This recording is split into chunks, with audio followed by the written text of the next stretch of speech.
Ladies and gentlemen, welcome back to another episode of the Irish Breakdown Podcast brought to you by FanDuel. Happy Thursday, everybody. And the weeks are starting to fly by. I, for one, cannot believe it's already almost November.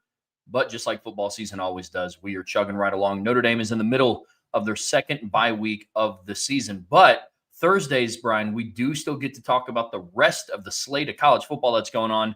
This has slowly worked its way up to be one of my favorite shows that we do every single week. Just two guys get to sit down and talk some ball. A lot of awesome games going on this weekend. It's going to be a lot of fun. But we're going to kick off today's show. We're going to talk about the playoff outlook for Notre Dame specifically. We've been getting a lot of questions, and we talked last week about, hey, look, playoffs are right around the corner. The first rankings are going to come out the Tuesday after Notre Dame plays Boston College. So before you know it, the first CFP rankings are going to come out. So we wanted to hold off on talking about playoffs until Notre Dame handled business against USC, because those conversations would be all for naught if Notre Dame didn't handle business last Saturday, but they did, 34-24. And now we are in a spot, Brian, where we can sit down and have a confident conversation on, hey, this is what Notre Dame has to do to make the playoffs. So part one of today's show, we're talking about that, what Notre Dame needs, and then talking about some of the games that matter specifically for this weekend.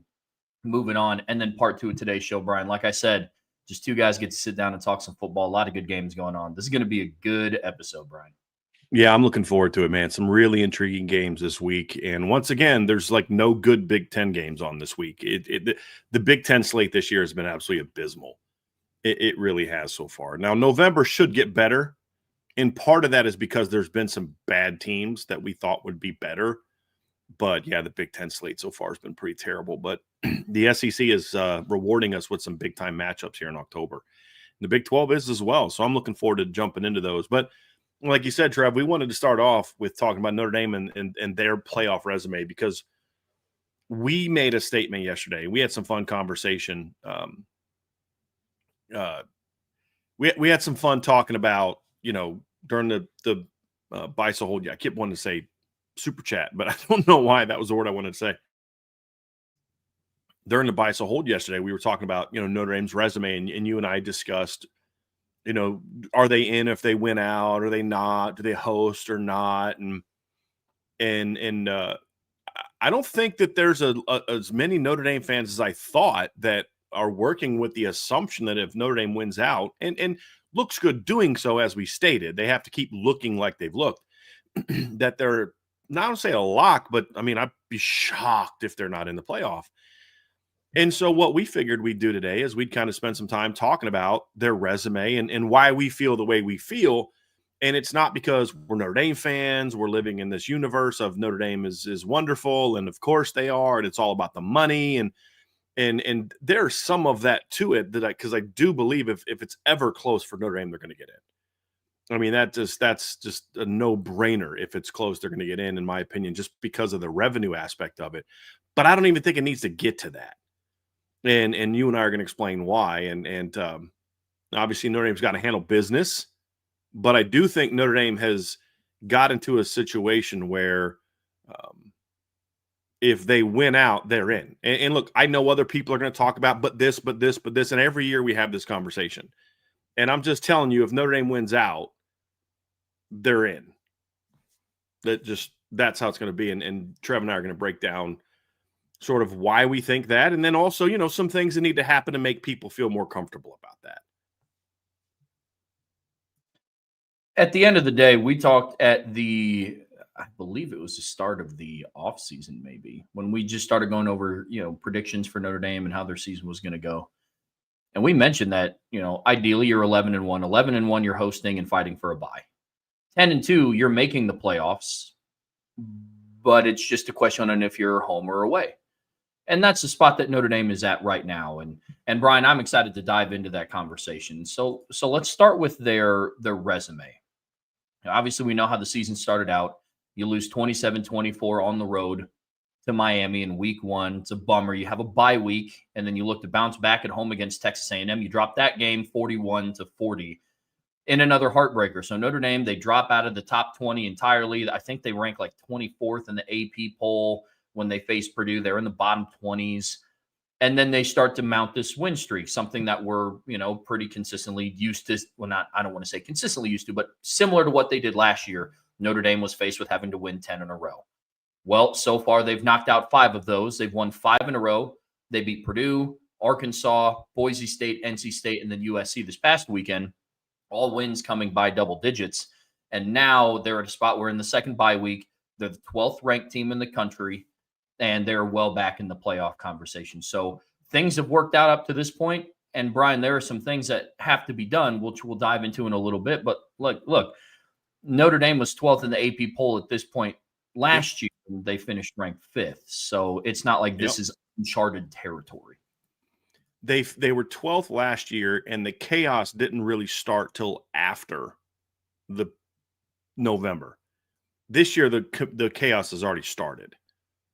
And so that's where I think some people are missing the boat. They're looking at last year's 2 loss teams and this and that. And again, it's a different universe that we're living in right now, because there's already a bunch of 1 and 2 loss teams. We talked about this, a little bit yesterday, Trev, but when you look at the rankings, for example, when you look at last year at this time, week 9, you mentioned that Notre Dame was ranked 12th in the polls last year. They had 1 loss. The highest ranked 2-loss team was Alabama at number 15. Well, Alabama finished number 11 last year in the final rankings, and they had 3 losses. So Bama was 15th, caught another loss to a 6-6 team, and still finished 11th. Now, part of that is Alabama had some very good wins, but if you look at the top 25, there were only 3 teams with 2 losses. Though they were ranked 15th, they were ranked 18th, and they were ranked 25th. At this time last year, there were, 3, 4, 5, 6, 7, 8, 9 undefeated teams last year as well. And you look at the top 25 now, and there's, 1, 2, 3, 7 2-loss teams in the top 25. And the top 2 teams receiving votes also have 2 losses. When you look at the undefeated teams, there's only 5 undefeated teams right now in the top 25. So there's already more 2-loss teams. There's already fewer undefeated teams and fewer 1-loss teams compared to last year. And so that's the point you have to look at. If you're going to compare it to last year, you can look at where people are ranked, but you can't say, well, Notre Dame has 2 losses, and this, this 2-loss team got left out, and there's only really 1 good 2-loss team that got left out last year. And that was Miami, who lost to an unranked Georgia Tech team and an unranked Syracuse team and beat nobody. And so it's a very different resume for Notre Dame than Miami. And Miami also lost late. Both of their losses came in November. So as I pointed to, a lot of the chaos has already happened. And so this notion of Notre Dame needs all these things. No, Notre Dame needs to do really one thing to basically lock down a playoff spot. And that is win out and keep looking like you have doing so. If the next 5 games are wins for Notre Dame and they're a bunch of 3 to 7 loss teams and stuff like that, then okay, then they may not get in. And this notion that somebody said we had better wins last season and lost at the right time. I don't necessarily agree that Notre Dame had better wins last year. What was Notre Dame's signature win last year? An 8-5 Texas A&M team? A 9-4 Louisville team? That's what Notre Dame's resume was built on last year. Notre Dame's resume was basically, Trev, it wasn't about who they beat. I mean, Army and Navy, do we think that the committee put Notre Dame in because they beat Army and Navy? No. The other part, too, is Notre Dame was the 5th-ranked team, folks. So if we're going to say, well, the resume this year is not as good, we agree. Trev and I said that yesterday. But so it's not going to go from 5 to 13 or 5 to 12 or 5 to 11. It's going to be 6 to 10, 7 to 11, something like that. So, that's the point, is that I think too many people are trying to look at last year's resume for Notre Dame and not have the context of, but what did that resume compare to other teams around them? And there just aren't a lot of undefeated teams right now, Trev, in college football. And when you look at some of the undefeated teams that are still out there, it's impossible for most of them to stay undefeated. Texas A&M is undefeated. Like Okay, they're pretty good, but they've got to play some pretty good football teams down the stretch. And I think they're the only undefeated team left in the SEC, right? But they've got to play a tough slate. Indiana and Ohio State will have to play each other eventually, but if one of them knocks off the other one for being undefeated, it won't impact Notre Dame at all because they won't fall in the rankings. But when you look at a lot of the 0-loss and 1-loss teams, a lot of them have to play each other. And that's why you look at it and say, okay, they're not going to be able to stay where they are. So Oklahoma's a 1-loss team right now, correct? They've only lost to Texas this past week. Alabama's got 1 loss. Well, it's impossible for both of those teams to finish with 1 loss because they play each other. So that's the thing is when, you talk about Georgia Tech has got 0 losses and Georgia's got 1 loss. Well, one of those things is going to have to change during the regular season because they play each other at the end of the regular season. So I also think that the committee has shown us they're not going to really care about records as much. Just because you are undefeated doesn't mean you're going to necessarily be ranked higher. We've seen the AP poll in the past have either Big 12 or non-Power 4 teams ranked very high, and then they're just shocked when the committee comes out with their rankings and they're not in the top 12. Remember when they lost their collective minds in 2020 when BYU was undefeated, and they just assumed that BYU was going to be and BYU wasn't even in the top 10, and they just lost their mind. So I think when you look at the resume, I think there's 2 flaws that people have right now when evaluating Notre Dame's resume, Trev. One is that there's this notion that they need to win out and need a bunch of help. I don't agree. They need help for hosting. The other part of it is that they need A&M and Miami to keep winning, and I don't necessarily believe that to be true. I don't think that they need them to lose 5 games, but if Miami finishes 10-2 and A&M finishes 10-2, are those all of a sudden not good losses? The committee has also shown that they don't put as much into what happens in September. Notre Dame benefited from that last year. Notre Dame had the worst loss of any team in the playoff last year, in my opinion. Do you think? Who had a worse loss than what Notre Dame had last year? I can't think of none anybody that I can think of. Yeah. As far as quality opponent. So that's kind of where I'm at with this. Is I just feel like Notre Dame is exactly where they were last year. Like we said, week 9, they were 12th in the AP ranking. They were 12th in the polls. You look at the next 2 weeks before the first college football playoff ranking comes out, it's almost impossible to imagine a scenario where more teams ahead of them and behind them won't lose games. Then all of a sudden the teams ahead of them all win and the teams right behind them also win. It's literally not possible because of they all play each other. So that's when I look at it and say, Notre Dame is in a good place. Because the other thing that I don't think fans recognize is there's the issue that too many people have is you follow along with the engagement on Twitter. And the reality is Twitter just does not provide any kind of context. The nature of it just does not provide any kind of context. And one thing that the committee has always talked about and has always been very firm on is they look at more things than just records. They also look at things like, game control. They look at things like, who you beat, common. There's just a lot of things they look at. And when you look at ESPN, for example, they have a game control metric. Notre Dame is 9th. And that's before they get to the weak part of their schedule. So in every metric you look at, Trevor, Notre Dame ranks very high. And the committee has said, we're going to look at those things. We're going to look more at those things this year. And so the computer models are going to help Notre Dame. Right now, Notre Dame is 3rd in Sagarin. They're 5th in the Football Power Index, and they're 6th in the FEI right now. And, and then there's some things that could happen where if, Boise keeps winning, that's going to benefit Notre Dame. If USC can bounce back from the loss and keep winning.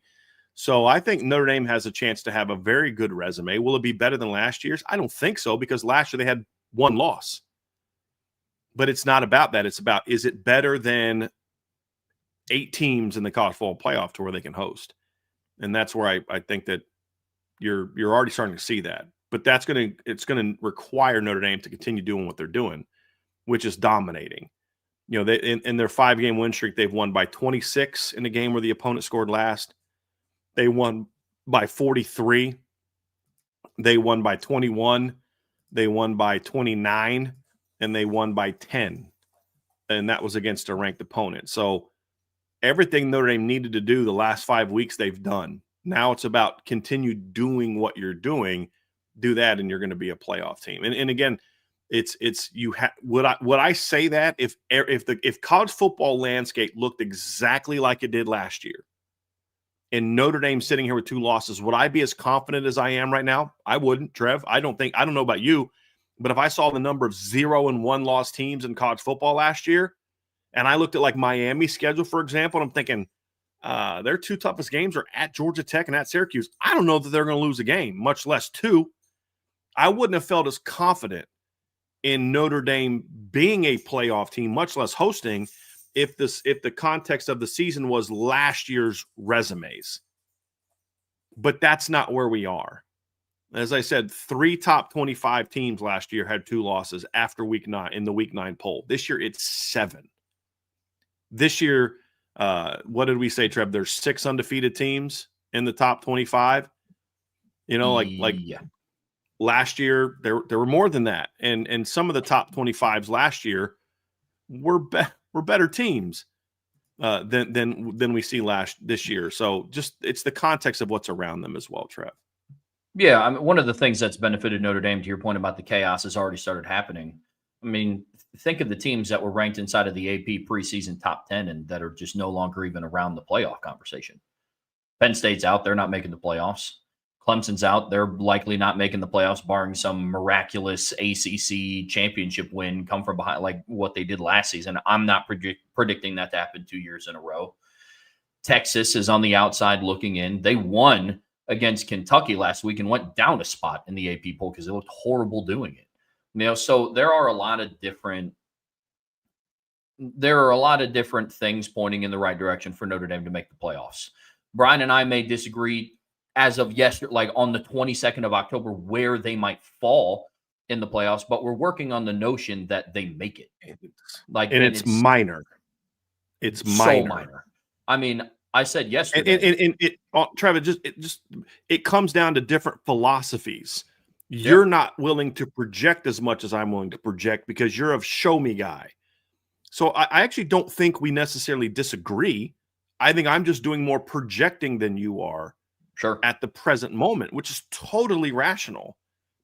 But our range is basically similar. It's just right now I'm projecting they get to the top of the range, and you think right now they're kind of middle to bottom. And let's see what they continue to do. So we're a lot closer on the same page, I think, than people think that they are. Think they are after our conversation yesterday. Yeah, absolutely. I mean, at the end of I'm confident if Notre Dame wins out now, but the conversation that we have to get into, and like we said yesterday, is the how Notre Dame wins is going to be huge moving forward. But based on the sample size we've seen, why am I, the show me guy, so confident that Notre Dame will make the playoffs? Well, because they've shown me in their 5 wins this season, they're going to win by double digits. And you could argue that I'll even throw Purdue in there. Why not? Because I think Purdue might be better than some of the opponents that they're getting ready to face in the back half and all of the month of November too. But you can make the argument that Purdue, Boise State, NC State, and Arkansas and USC are significantly more of a difficult 5-game slate than what they're going to face in November with Boston College, Pitt, Navy, Syracuse, and Stanford, especially with like Boston College and Syracuse without Steve Angeli weighing that strength of schedule down. But I'm very confident Notre Dame is going to win by double. They did it against USC, who was a top 20 ranked team. And so that's with them not playing all that well, Trev. I mean, you and I both know that game should have been like 45-24 at least. Yeah, that was with missing a field goal, missing an extra point, CJ Carr having like 80 yards passing to just receivers. I mean, like that's they won by 10. So that's where I'm at with this Notre Dame playoff conversation. I mean, look, we're also not the only ones that think that. I said it yesterday, but FanDuel has Notre Dame at really good odds to make the playoffs. I think it's at -280. They have the 8th best odds to make the semifinals. So not only do they think that Notre Dame's going to make the playoffs, they think that if they make it in, teams aren't going to want to face them. It was the same conversation as last year. Like, I mean, they had to face Yeah. the third place team in the Big Ten. At one point, was up 27-3. They had to play the SEC champs, beat them by 13. They had to face the Big Ten runner-ups, beat them in the Orange Bowl. And then people started to wake up and realize, like, ooh, yeah, okay, Notre Dame's kind of legit now. It's like, yeah, duh. Like, that's what we've been saying. But, it all feeds into it. Eighth best odds to make the semifinals. Isn't that funny, though, that last year Notre Dame had beaten A&M on the road and beaten Louisville, and people were like, yeah, I'm not sure if I believe in this team because they were so obsessed on that one game they lost in Northern Illinois. And Notre Dame was just crushing people, from the Louisville game on. Notre Dame obliterated just like every team that they played. Their closest game, most competitive game before the USC game last season was a 31-7 road win over Georgia Tech. I mean, a 31-13 win over Georgia Tech, where Georgia Tech scored last. They beat Stanford by 42, Georgia Tech by 18, Navy by 37, Florida State by 49, Virginia by 21, Army by 35, and then USC by 14. I mean, it's kind of got to look like that. And what I don't think people recognize, and I think Notre Dame fans are victim of this especially, is I think Notre Dame's resume right now includes better wins than maybe some people think that they include, because people still look at like the names on the jerseys, and that's kind of that's something that I think maybe people missed the boat a little bit on. Is this team has beaten good football teams so far, teams with winning records. The only, and then you look at it. Here's something else that people are going to take notice of. They're going to look at Notre Dame is going to be going up against a lot of teams that they're going to be in contention with. Will all have played Arkansas, and they're going to say one of these things does not look like the other. And it's going to be the fact that even before Sam Pittman was fired and after Sam Pittman was fired, every game they lost was a competitive football game that they had a shot to win, except for one. And that was a game that was over by the middle of the second quarter. Yeah. So, those things are going to factor into this conversation too, Trevor, is Notre Dame's 5 wins have included wins over, 3 of the 2 have winning records. And, we'll find out what Purdue's able to do here down the stretch. Hopefully they get some W's real quick. But that's something too, is I think that there's this assumption because, this team isn't highly ranked or known or whatever, that means Notre Dame hasn't beat anybody. And I don't think the computers don't see it that way. I mean, the FEI has USC ranked 11th. Now, if they could go out there and, maybe struggle the rest of the way, then maybe they won't be ranked as high. But they've got Arkansas 42nd, Boise State 41st. So I mean, Notre Dame has racked up some quality wins so far. But for Notre Dame, it won't be about looking at a resume built on 7 great wins. It's going to have to be about dominance. And that's going to be the big part of this, Trev, is it's going to have to be about, are they dominating opponents or not? And if they can do that, then I think they're going to be okay. I mean, that's the main key. Notre Dame has to just remain being dominant. That's the biggest thing that is in their control. At the end of they can't control if Miami and Texas A&M keep winning. We as fans can hope that happens, and we can break down their schedules and talk, hey, they could beat this team by double digits, really good against this team. This team has the opportunity to run the table, play for this conference championship, and all that's fine and dandy. But Notre Dame as a football team has nothing to do anymore with Texas A&M and Miami's success moving forward. The one thing that they can control is how they look. The how conversation, cannot say this enough, is so big moving forward. And we've seen in previous years the committee willing to move Notre Dame down in spots when they don't look like how they should look like in games against significantly inferior opponents. Yeah. And that doesn't mean run up the score. That doesn't mean if you're playing Boston College, Marcus Freeman should give Denbrock the green light to keep the starters in with 2 minutes left in the fourth quarter, up 45-3, and run 2 minutes to get over 50. Don't do what Indiana did last year against Purdue. No. Where they're up, 50-something to nothing, and Mendoza's throwing bombs in the fourth quarter. Like, no, that's not what we're talking about here. No. You're correct. But Notre Dame is a team that's capable of, if you just run your offense and then put in your backups who are talented enough to continue running the offense and look like what they should, the final score is going to look like how it should look. And that's what Notre Dame has to be focused on. It can't be what we saw under Brian Kelly, and they get like a 28-6 lead, and then like, all right, let's just go on a 7-minute drive where we run out the clock. It's like, hey, coach, there's 7 minutes left in the third quarter. You sure this is yeah, don't worry. Winning's hard. Like that's, Yeah. I mean, and that's what happened, So, and it's especially harder down in Baton Rouge. But when you get to this spot, Notre Dame has to go out and they have to make a statement. And that's a statement that they have to make. But Bryan, I know that you've been talking about this a lot throughout the week, and I'm actually curious to hear you dive into this a little more. There's been a lot of fans that talk about how Notre Dame really needs Miami and Texas A&M to keep winning. But in your eyes, it's not as glamorized as like social media is making it sound. No, it's not as important as like they don't need them to keep winning for their own resume.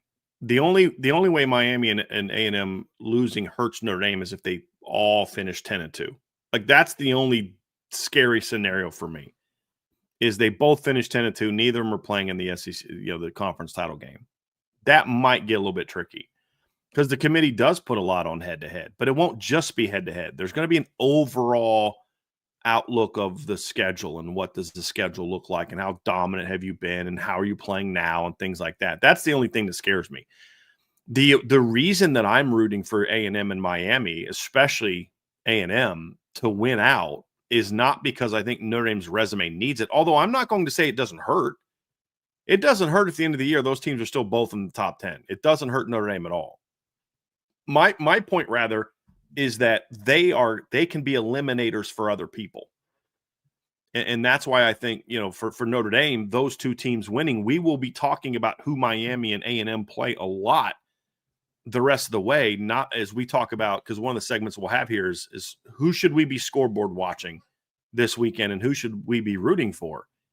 And I'm not rooting for Miami to run the table, because I think if they don't, Notre Dame's going to be in trouble getting in the college football playoff.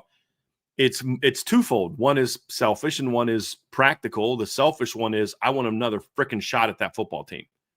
That's what I want. I want Notre Dame to be able to play them again. And the other is because, if they win out, they knock out SMU. The SMU is a team to be a little bit concerned about because they are a 2-loss team right now, but they haven't lost in the league. If they beat Miami at home, if they beat Louisville at home, Wake Forest, BC, and Cal on the road, all of a sudden they're 10-2 and in the SEC title game. And that gets a little bit hairy because what if they lose the ACC title game? Are they going to knock a 10-3 team who went undefeated in the regular season in the Power 4 league out of the playoff? That's one of the few scenarios that kind of gets me a little bit nervous. So Miami beating SMU at SMU is good for Notre Dame not because it helps their resume because they had a good loss, because it knocks SMU out of the conversation. Because if SMU still plays in the Big Ten ACC title game at 9-3 and loses and they're 9-4, they're not in. So that's kind of where I'm at. Now, it doesn't have to be Miami. SMU can lose to anybody, but that's how I'm scoreboard watching. And then the same thing is true for Texas A&M, Trev, is, like right now, everybody keeps talking about, fire Brian Kelly and Brian Kelly sucks and all these other kind of things. And look, I think Brian Kelly sucks as well, more so just at life, more so than just, this team and coaching. But you can say whatever you want about Brian Kelly right now and that team, and they're ranked 20th, and the thought of them being a playoff team is right now like no one's thinking about that team being in the playoffs. But listen, they play this weekend. LSU, it hosts Texas A&M. If they beat Texas A&M at home, all of a sudden them and Notre Dame have the same exact record, and they beat Texas A&M at home. Notre Dame didn't. Then they go play Alabama next weekend. Well, in 2 weeks, what if they win that game? Then they play at Oklahoma at the end of the year. What if they win that game? All of a sudden, that number 20 team just shoots way up, and they are a playoff team and would deserve to be a playoff team and would deserve to host a playoff game. If LSU runs the table and their only 2 losses are a 5-point road loss to Ole Miss and a 7-point road loss to Vanderbilt, and they have a home win over an undefeated A&M team, and then road wins over Bama and Oklahoma, no Notre Dame fan that's at all objective should be arguing that Notre Dame should be ranked higher than LSU. They should not. So if A&M goes and handles business this weekend, then you can scratch LSU off the list of teams that could potentially be ranked ahead of Notre Dame, because they won't be ranked ahead of them at 9-3 with a loss at home to the same team that Notre Dame lost early in the season when they weren't playing well. So, that's the thing is, now what are the odds that LSU wins all those games? Not great. but Sure. it's an option. And that's kind of where some of my projection comes from. I'm like, yeah, this team, this situation, this could all happen, but what are the odds all that happens? It's not great.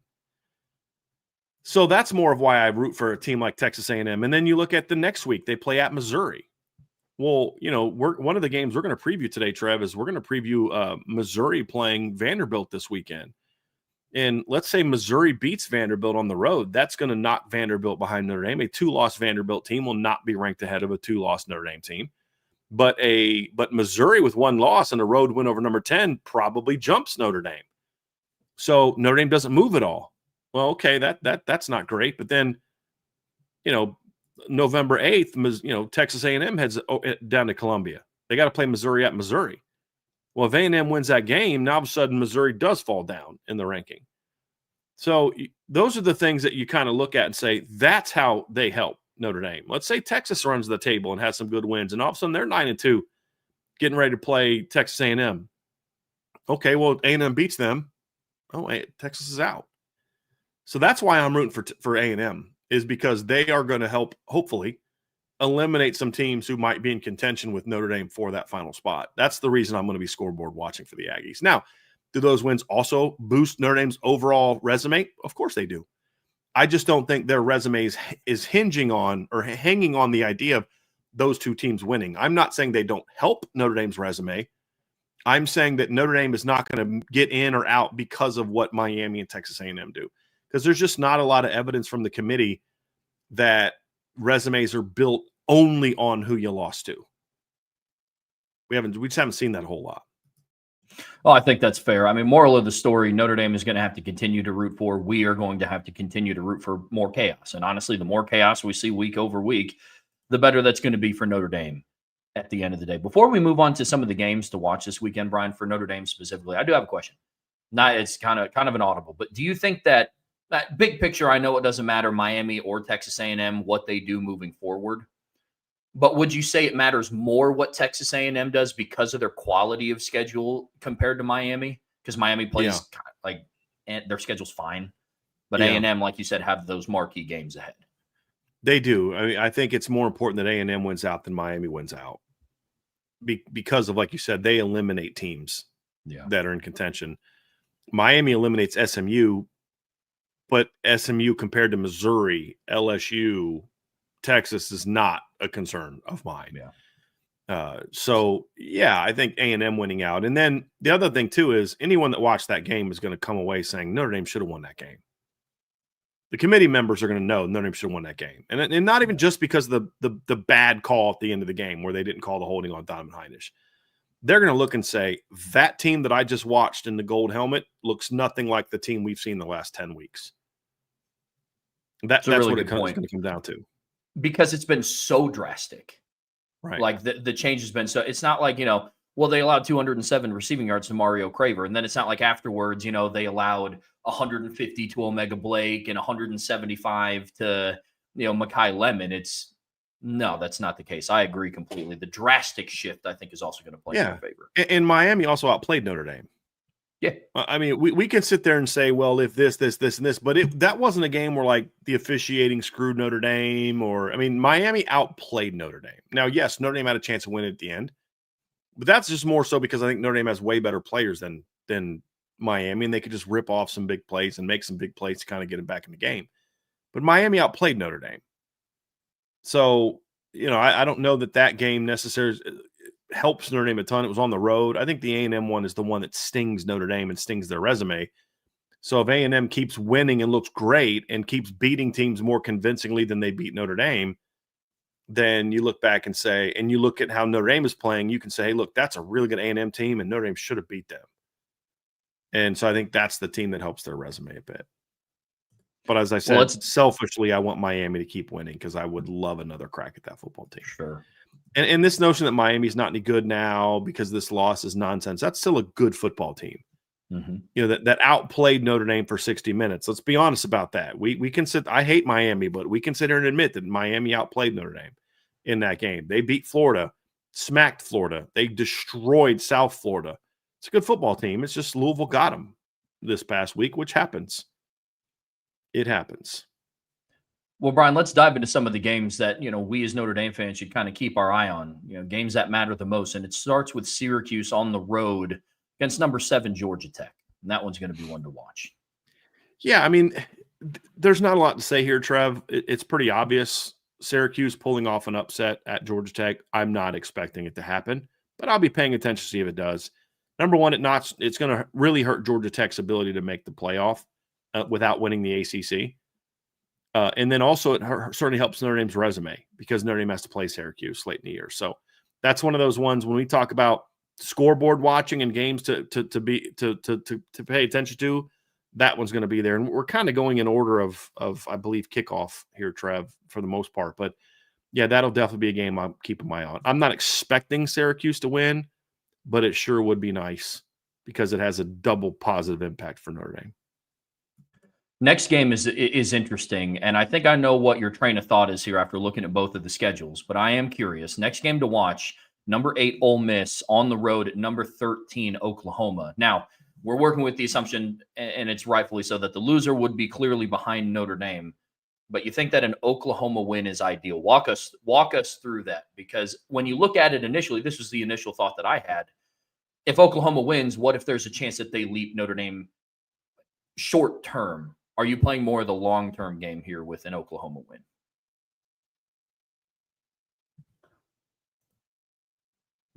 I'm playing the long game, Trev, because I think if Oklahoma beats Ole Miss, Notre Dame's ranking's not impacted next week because I think Ole Miss falls behind Notre Dame and Oklahoma jumps Notre Dame. So they'd stay.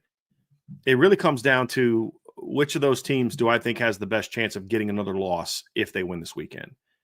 And that's where I come down to this. A win for Oklahoma is good for Notre Dame. If Ole Miss wins this game, they improve to 7-1. Their last 4 games, they have South Carolina at home, the Citadel at home, Florida at home, and at Mississippi State.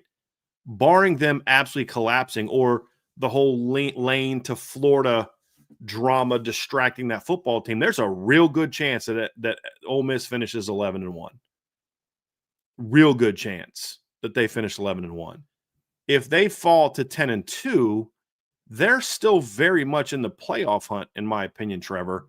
But I'm not worried about them leaping Notre Dame because what would be the win they'd be building their resumes on? It'd be LSU.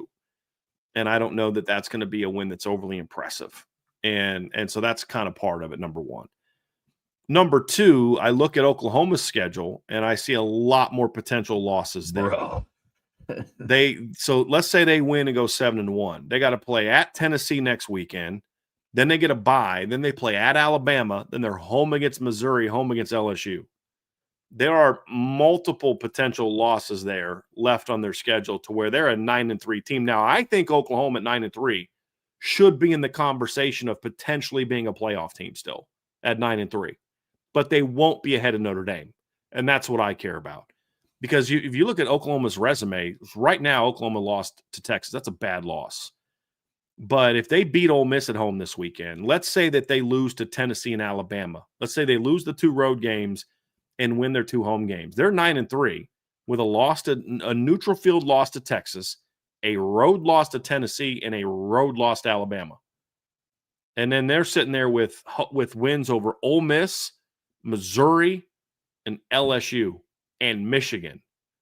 Like, that's the kind of 9-3 resume an SEC team can hold up and say, this team's deserving the playoff, assuming their 2 road losses are competitive.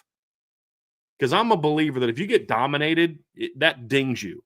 Like I made this case in 2017, Trev. I've been consistent with this. There were people that said, well, if Notre Dame can do this, this, and this, and if this team loses, they might still be able to get back in the playoff hunt even with a second loss. And I was like, they don't deserve to be in the playoffs in 2017. Because they got dominated by Miami. You don't deserve to get in the playoffs if you got beat 41-8 by a team. That's how I feel. And that's what I think hurts Illinois. Yeah, I don't care if you're 10-2. You played 2 ranked teams and you got your booties kicked in both of those games. And so as long as it's competitive, that's a 9-3 resume that could get in, but it's not going to get in over Notre Dame. It'll be still be behind Notre Dame, in my opinion. So that's why I think Oklahoma winning maybe doesn't affect Notre Dame's ranking next week. But I think it ends up being more beneficial because I just don't know. Ole Miss would have to have a we didn't show up moment like they did against Kentucky and Florida last year, to lose another game. And I don't know if this team has a little bit more character than last year's team, a little bit more toughness. They don't have the talent of last year's team, but they just play with a little bit more togetherness, a little bit more toughness. They pulled out some late game wins, and I don't know that there's another loss in their schedule if they lose to Oklahoma this weekend. So, and we'll preview this game later, but from a Notre Dame standpoint, I think if you're looking for what's best for Notre Dame, I think an Oklahoma win is what's best for Notre Dame, because I don't think a 10-2 Ole Miss is ranked ahead of a 10-2 Notre Dame at the end of the year. No, that makes sense, especially after taking a deep dive into, both of those teams' schedules. Next couple games here, Brian, some of it's pretty straightforward. To your point, I mean, we're talking number 16, Virginia at North Carolina.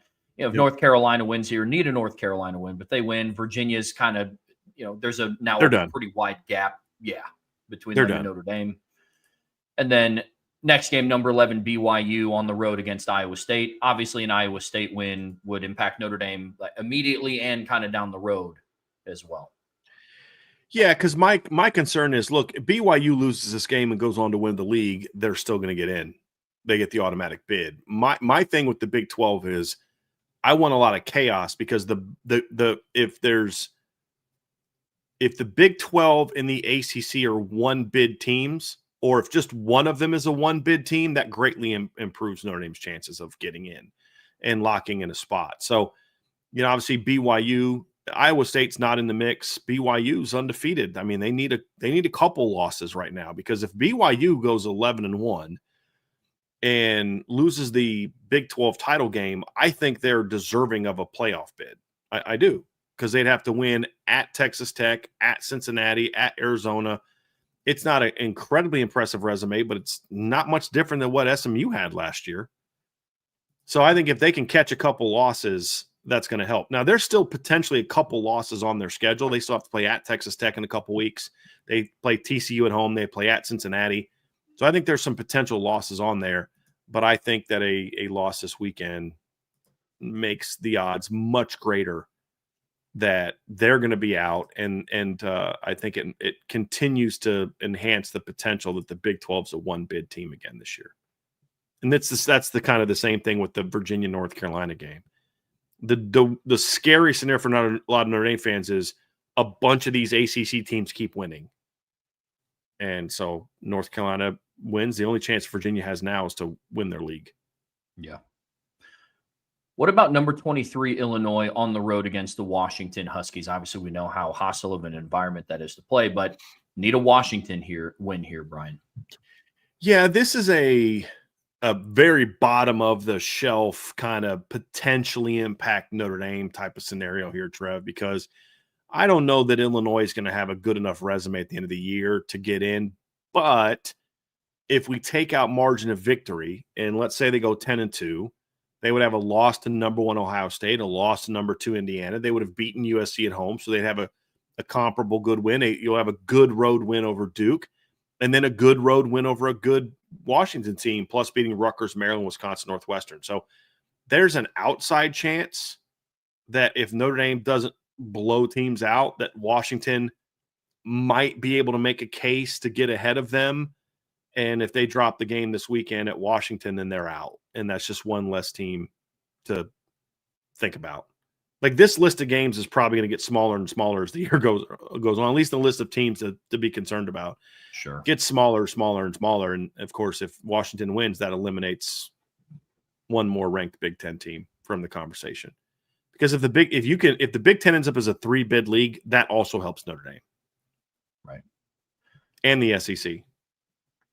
I know we talked about it a little bit already. Any more to add about the Texas A&M on the road against number 20 LSU? No, just this is one where you want the Aggies to win, not just because it bolsters Notre Dame resume, but it knocks LSU out. They won't be ahead. When I say knocks Notre Dame out or anybody out, it's knocking them out from being ahead of Notre Dame. Some of these teams can still make the playoff, but they won't be ahead of Notre Dame, and that's all that matters. Next one is a future opponent for Notre Dame. Boston College is on the road against number 19 Louisville. Need a Boston College win here, obviously. Is that – I know you're going with this. I mean, yeah. Need one, yes. Yeah. I put the list together, folks. Trev's not bringing this game up. I brought this game up. I also just need kinda like had to. $2 million. Yeah. But, in all seriousness, Yeah. though, for this game, is it more so to bolster BC's resume since that's Notre Dame's next opponent, or is it to prevent Louisville from working their way up still? I don't think Notre Dame gets bolstered by beating a 2-6 Boston College. It literally just knocks Louisville out. And Louisville has here's the thing about Brom. He's a phenomenal coach in so many ways. I love him as a coach. But he's been prone to kind of have those what the F was that moments as a football coach. And here's a perfect example. 2 years ago, they beat Notre Dame and didn't just beat Notre Dame. They smacked Notre Dame. Yeah, sure did. And the week before that, they had beaten a really good NC at the time we all thought was a really good NC State team on the road, 13-10. NC State was ranked at the time. The next week they go out to Pittsburgh and get whooped by Pittsburgh 38-21. That Pittsburgh team finished 3-9 and beat Louisville convincingly last year. Same kind of deal. They have heartbreaking losses to Notre Dame, SMU, and Miami. They go on the road, beat Boston College. They go on the road and dominate Clemson. It was 33-21, but I believe Clemson scored last in that game. Just ran all over Clemson. Dominated Clemson. They get a bye week, and then after the bye, they go out to Stanford and get beat by a Stanford team that finished 3-9 last year and only had 2 wins over Power 5 teams. So, Trev, yeah, it on paper, yeah, this looks like a game that Louisville should dominate. But Jeff Brom has kind of had these moments where after big wins, his team doesn't always show up the greatest and look the greatest, and they end up not just getting beat, but getting beat by somebody that's not good.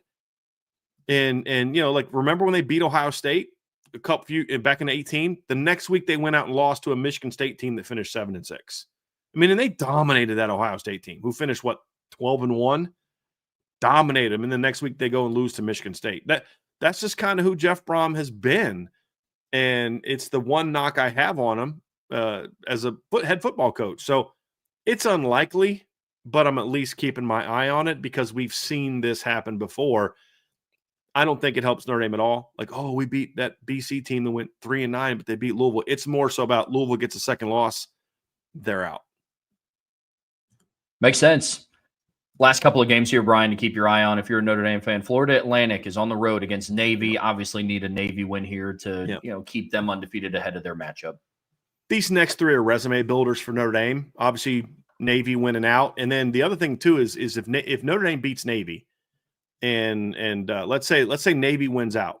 Okay, so Navy runs the table. That would make them 8-0 before they played Notre Dame. So they beat Florida Atlantic this week. Then they have a next week, the following week, because they play Friday night. Or no, that's a Saturday game. So, yeah, okay. So then they play North Texas the next week on the road. North Texas is a 1-loss team. That's a game that could give them some cachet. Let's say Notre Dame beats them. Well, the next 2 weeks, Navy has USF at home, South Florida at home. And then they play at Memphis 2 weeks after that. If Navy loses to Notre Dame but beats North Texas, South Florida, and Memphis outside of that, there's a chance that Navy finishes as a top 30 to 35 team, which bolsters Notre Dame's overall resume. So that's why not stubbing your toe against FAU a week ahead of this North Texas game is good for Notre Dame if Navy can keep winning. NC State is also on the road against Pitt this weekend. Notre Dame's obviously already faced NC State, won 36-7, and they gear up to face Pitt the week after on the road. They play Navy. This one is one where you need Pitt to win. I know there's been some debate on, do you want NC State to win because Notre Dame already won? How do you look at this one? This technically helps their overall resume either way. If NC State wins out, okay, yeah, you beat a 9-3, 8-4 NC State team. But I believe the wins that you have in November matter more than the wins you have in October to human beings who have a natural recency bias. We all have it to a degree. So Pitt wins this week, beats NC State. They're now, 6-2?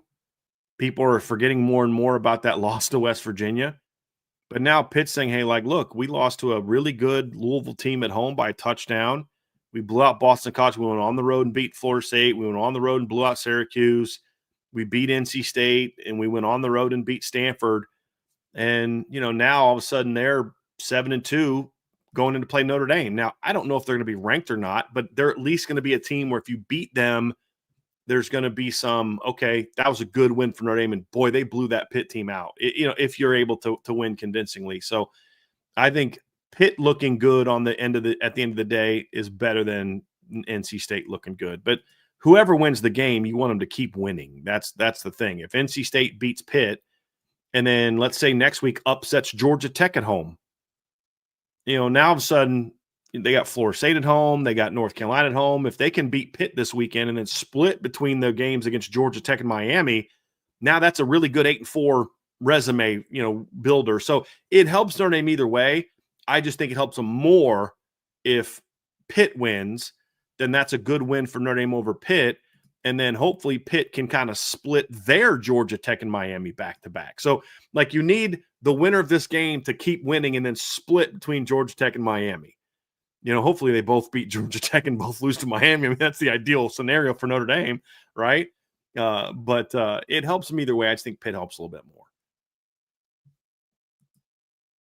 No, I'm with you. We're on the same page there. Final one, Brian.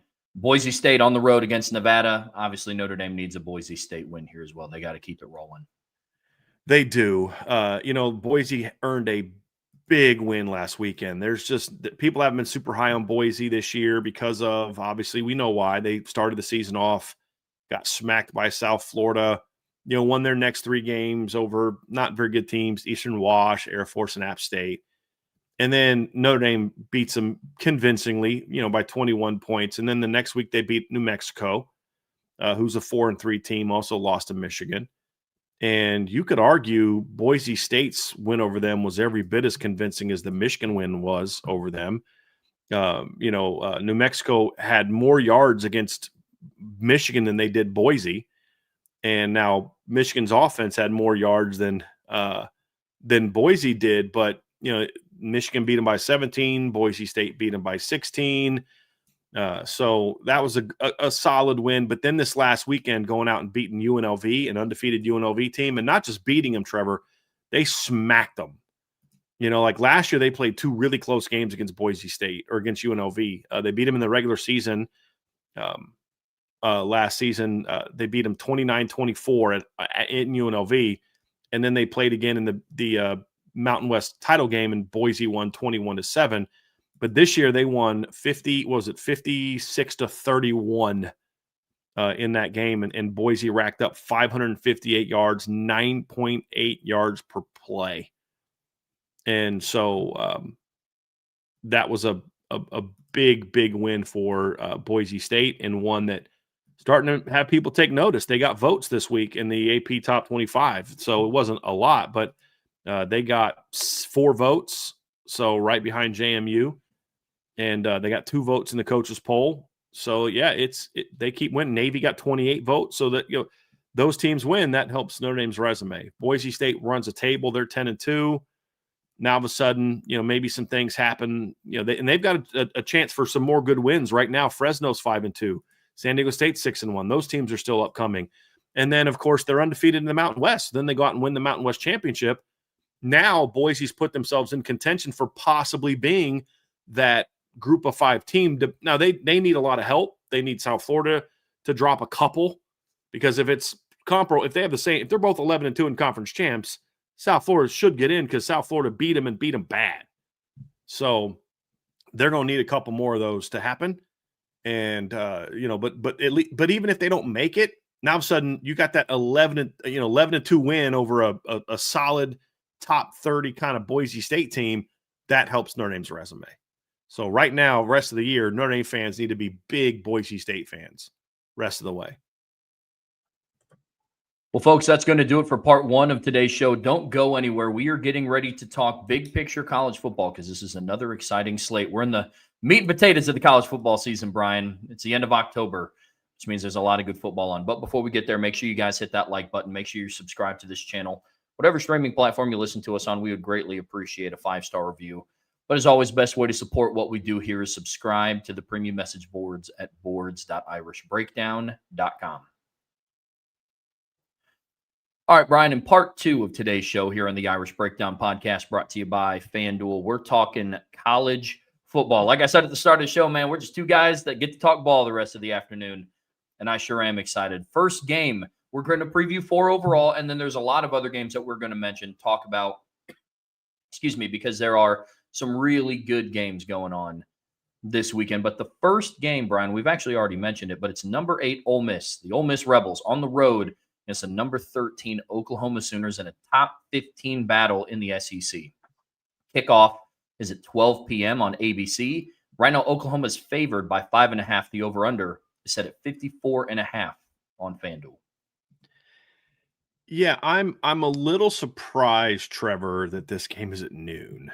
I think these are both Central Time teams, and they're kicking off at noon in Norman, Oklahoma. But it'll be good for me because you and I are going to be able to sit there and relax and watch it.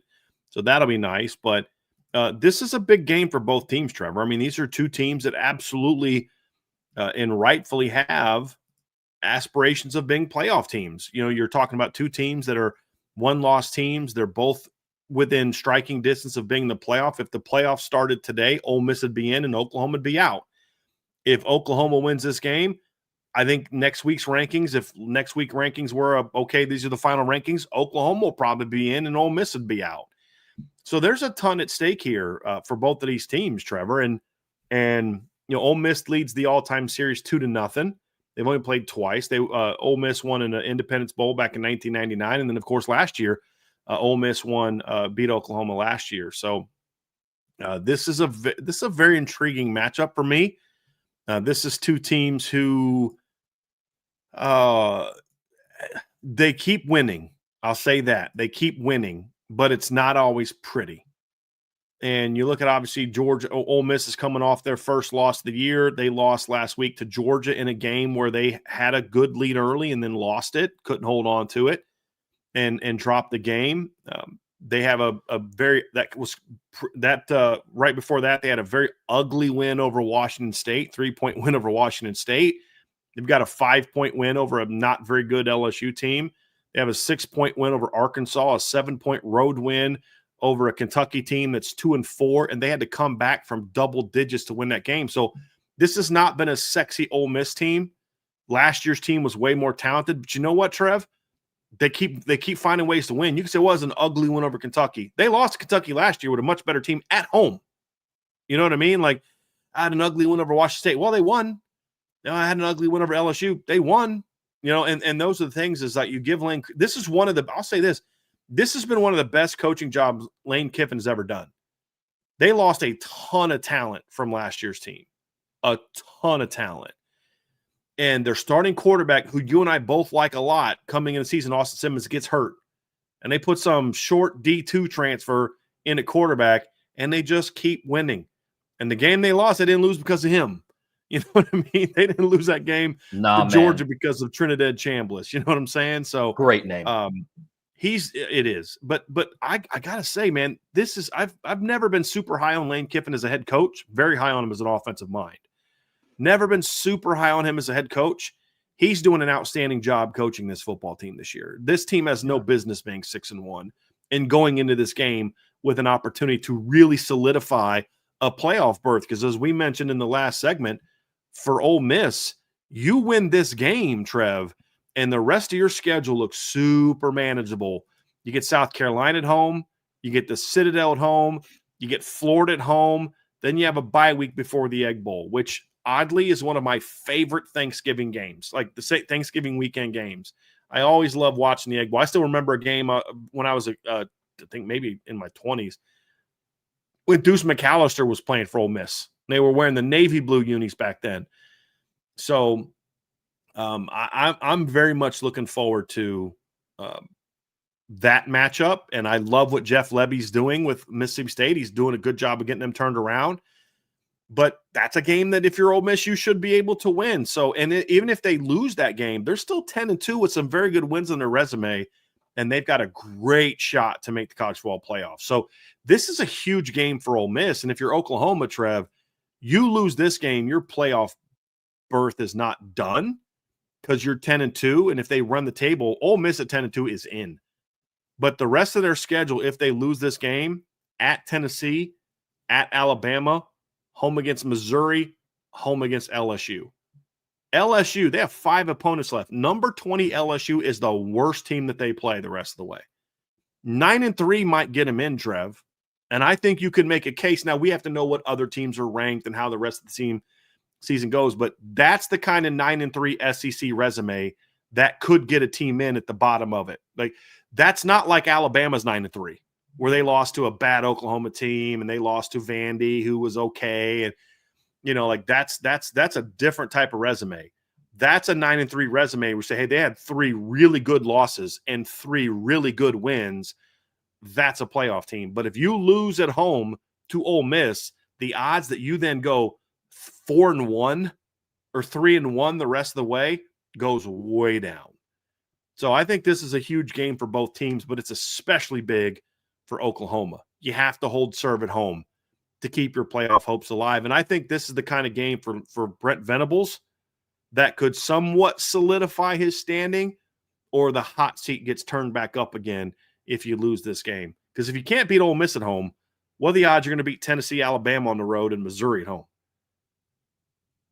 And they got to survive this also. Just the longer they keep winning, as John Mateer gets healthier and healthier, the better it is for Oklahoma. So I am fascinated by this game, Trev. What say you? Yeah, this one's interesting, man. There's a bunch of different storylines coming out of this game, too. Here's the switch up, and you've praised Lane Kiffin's coaching job this season, and I am under the same impression from him. This has been a great coaching job. I think that's going to get put to the test a little bit. I think you could argue that this is the toughest environment that Oklahoma or that Ole Miss has had to play in yet this season. You know, I mean, they go, and I understand that they just got done playing on the road against Georgia. Oklahoma, again, tough place to play. We know what happened against last week at Ole Miss, but here's the caveat. Austin Simmons is available this week.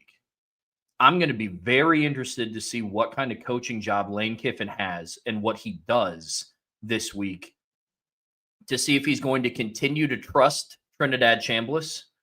Because the sample size that we saw from Austin Simmons was decent, but he was also relatively turnover prone. You know, Trinidad Chambliss has done a good job making plays with his feet. He's taking care of the ball well. And again, last week against Georgia in Athens, scored 35 points. They didn't lose that game because of their offense. At least I don't think that they did. And then on the flip side of the coin, you have an Oklahoma team that their defense is legit, but what version of John Mateer are we going to see? He's still about a month removed from having right hand surgery, and that's kind of reflected in his passing performances, also in his rushing performance. Oklahoma's been very intentional about protecting John Mateer, which is a really smart move. Because if you're a team like Oklahoma fighting for a playoff spot, you don't want your kind of all-star quarterback going down with an injury. Because this offense looks significantly different with John Mateer fully healthy. I think this game is going to come down to the trenches. And if Ole Miss is able to establish any sort of ground game and get Kawan Lacey going, I like Ole Miss's chances to win this. But they're not going up against any regular Joe Schmo defensive line either. I mean, we're talking about an Oklahoma defense that limited South Carolina's running back. Their lead rusher was Faison, one of their running backs, 50 yards on 10 carries, 5 yards a carry, not bad. Lenore Sellers was held to 124 passing yards. And then in the Red River, I know Texas outscored them 20-0 in the second half. Quintravian Wisner rushed for 94 yards on 24 carries, and then Arch Manning was held to 166 passing yards. So Oklahoma's defense is going to be real interesting to watch them go up against this Ole Miss offense with a dual threat quarterback like Trinidad Chambliss. But again, it's going to come down to Lane Kiffin's coaching job. And if he has the patience to say, hey, Trinidad, we have full trust in you in this game, and not pull what we've seen some other coaches do. And if things start to get shaky on the road, put in Austin Simmons, who hasn't played in a month and a half. That's going to be really interesting in this game. Trev, you nailed it. This Oklahoma defense is legit. The game that they quote unquote, gave up stuff to Texas, they gave up 302 yards in that game and 4.87 yards per play. That's the most yards they've given up all season, and the second most yards per play they've given up. The only other game where they gave up more was the Michigan game. They gave up 5.1. That's because Justice Haynes had a 75-yard touchdown run. Outside of that, Michigan did nothing against Oklahoma. Their offense is a problem. Their defense is legit. This is a team that's given up 9.4 points per game this season, And it's not like they haven't played anybody. I mean, they haven't played like a really tough schedule so far, but they have played 4 Power 4 teams this season so far. And if you look at Oklahoma, they're giving up 15 points a game in their 4 games against Power 4 teams. And if you look at the Texas game, Texas scored 23, but 7 of that came on a punt return for a touchdown. And so this is an Oklahoma team, Trev, that honestly is a lot better than I thought it was going to be. But I still think that there is but how good are they really? Last week's win over South Carolina was the first time really all season I was like, okay, that's the Oklahoma that people thought they were going to be. Because South Carolina is the first kind of somewhat decent team they beat. I don't think Michigan's very good. I don't think that Auburn's very good. Those are both kind of ugly wins. They were wins. I mean, heck, wins are wins. The South Carolina game, though, Trev, that was a game where they dominated that football game. I mean, they thoroughly outplayed South Carolina. South Carolina was never really in that game. It was 14-7 at halftime. They never threatened. They only had 224 yards of offense, only 54 rushing yards. That was a game that Oklahoma was very much in control of that game. But Oklahoma's at some point in time is going to have to figure out how to score. Their defense is going to keep them in every game, but if they're going to have any chance in their final 4 games, the offense is going to have to figure something out. They're going to have to be able to score points. And this is an Ole Miss defense that's been solid for most of the year, but that's it, just solid. I mean, they've gave up 35 points to Arkansas, 23 to Kentucky, 21 to Washington State, 43 to Georgia. And oddly enough, the 19 points they gave up to LSU is one of LSU's better offensive performances this season against a Power 4 team. I say more to throw shade at LSU than I do to actually take a shot at the Ole Miss defense. But their defense is coming off of a rough week against Georgia. Can they bounce back? Can Pete Golding get that group to bounce back? That's going to be the key, because for Ole Miss, 24 might be enough to win this football game. I mean, 21 might be enough if your defense can step up, because, as I said, this is not a great Oklahoma offense. And they've got skill. Mateer's a good player. They got good receivers. They got good backs. Problem is their offensive line is awful, and that's what really gets them in a lot of trouble, Trev. Well, let's talk about how we see this one playing out here, Brian. Talk some game predictions, and I'll get us kicked off with this one. I have Ole Miss winning this one 27-23. I think that this is the best offense that Oklahoma has faced. They faced good opponents, like as teams, but you go through and you look at their schedule. They face Michigan. We know what their offense is. We know what Auburn's offense is. That's been a disappointment. Obviously, I know they lost, but Texas's offense has been a disappointment. And then per the standard, now we had conversations in the preseason about South Carolina and how we didn't think that they were ready yet to be the team that a lot of people thought they were going to be. But by and large, their standard, they haven't lived up to it on offense either, with Lenore Sellers coming back and guys like Nick Harbor. I think this Ole Miss team is the best offense that they will face. They will have faced. The other piece of this too is I just don't know what version of John Mateer that they're going to get. Yeah, he's not even a month removed from his hand surgery, and like I said, they've been very intentional about not. Trev, he hasn't looked right. He hasn't looked right since he's come back from the injury. I mean, he's averaging under 6 yards in a pass attempt since he's come back from that injury. Yeah. I mean, they've been part of his game. Part of the best part about his game is the threat that he brings with his legs, and they're just not letting him do it for the fear of him getting hurt. He had 5 rushing touchdowns in the first 4 games of the season, and then he got hurt, and then he missed some time, and then came back for the Red River, where he went 20 of 38 for 202 yards, no touchdowns, 3 interceptions, 14 carries for 5 yards. He's been held out of the end zone with his legs 2 weeks in a row. I just, compounded with their struggling offensive line, I just don't know what version of John Mateer we're going to get. I think that's going to play a big part in this game, but I have Ole Miss winning this one 27-23. It's a good one. I like that prediction, Trev. I think this is a back and forth game that it's like there are times you and I will do predictions. I'm like, oh boy, man, I think Trev's going to be off on this one. We don't agree on this one. I have Oklahoma winning 24-21, but it's really about them being the home team. I think their defense could give Ole Miss problems, but I could easily see the scenario you drew going out, because I do have questions about this Oklahoma offense in general, especially with John Mateer just not looking the same. The one thing I will say is part of the issue they've had the last 2 weeks is they've played 2 pretty good pass defenses. Texas has a pretty good pass defense, and South Carolina, actually, one of the things they do well this year is they have pretty good pass defense, and they can really get after the quarterback. Ole Miss's pass defense is okay. It's not as good as those other two pass defenses, in my opinion. And I think they should be able to hit at least enough plays on the perimeter to get after it. But I really think it's going to come down to the Oklahoma defense just giving their offense some short fields. I think you and I would agree that if Oklahoma is going to win this game, I think their offense is going to have to get set up a couple times for points by their defense, with just, whether it's just pinning them inside the 15 and they're kicking out of their own end zone and you get the ball near midfield, or forcing a turnover. The field position battle is going to be huge in this game for Oklahoma. And I do like this Ole Miss offense, but it's not as high octane as it's been. Man, I'm telling you, man, Lane Kiffin, Charlie Weiss Jr. are doing a great job with this football team this year, just really getting them going with the injuries and just all the personnel losses they had. But I do like Oklahoma in this game. I think their defense is legit. I don't think this is a vintage Ole Miss offense. And I think that the more John Mateer plays, the better he's going to be. And I think he'll find a little bit more room to throw the football effectively in this game than he has the last two games against two pretty darn good defenses. I mean, you went up against Colin Simmons one week and Dylan Stewart the next week. With all due respect to Ole Miss's D-line, they don't have either one of those two kind of guys on their roster. You know what I mean? So I think that's going to be just enough for them, on top of being at home, that they're going to come out and then win this football game. They showed me a little something last week against South Carolina, Trev. They really did. And that defense is really good. Not that South Carolina is any great shakes. We've talked about that. It's not that they won that game last week.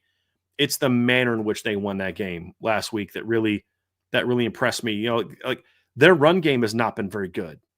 I mean, they ran for 32 yards against Auburn. They ran for 48 yards against Texas. They ran for 138 yards against Michigan. You know, one thing that really kind of stood out to me last week was they really were able to grind out some tough yards. It wasn't like, ooh, they look like Notre Dame kind of running game, but it was just they grinded out some tough yards against South Carolina. You know, ran for 171 yards. Torrey Blaylock, had some success. He went over 100 yards. Xavier Robinson, a big old back, Xavier Robinson had some success last week. So I think that was to say, hey, is that a sign of things to come?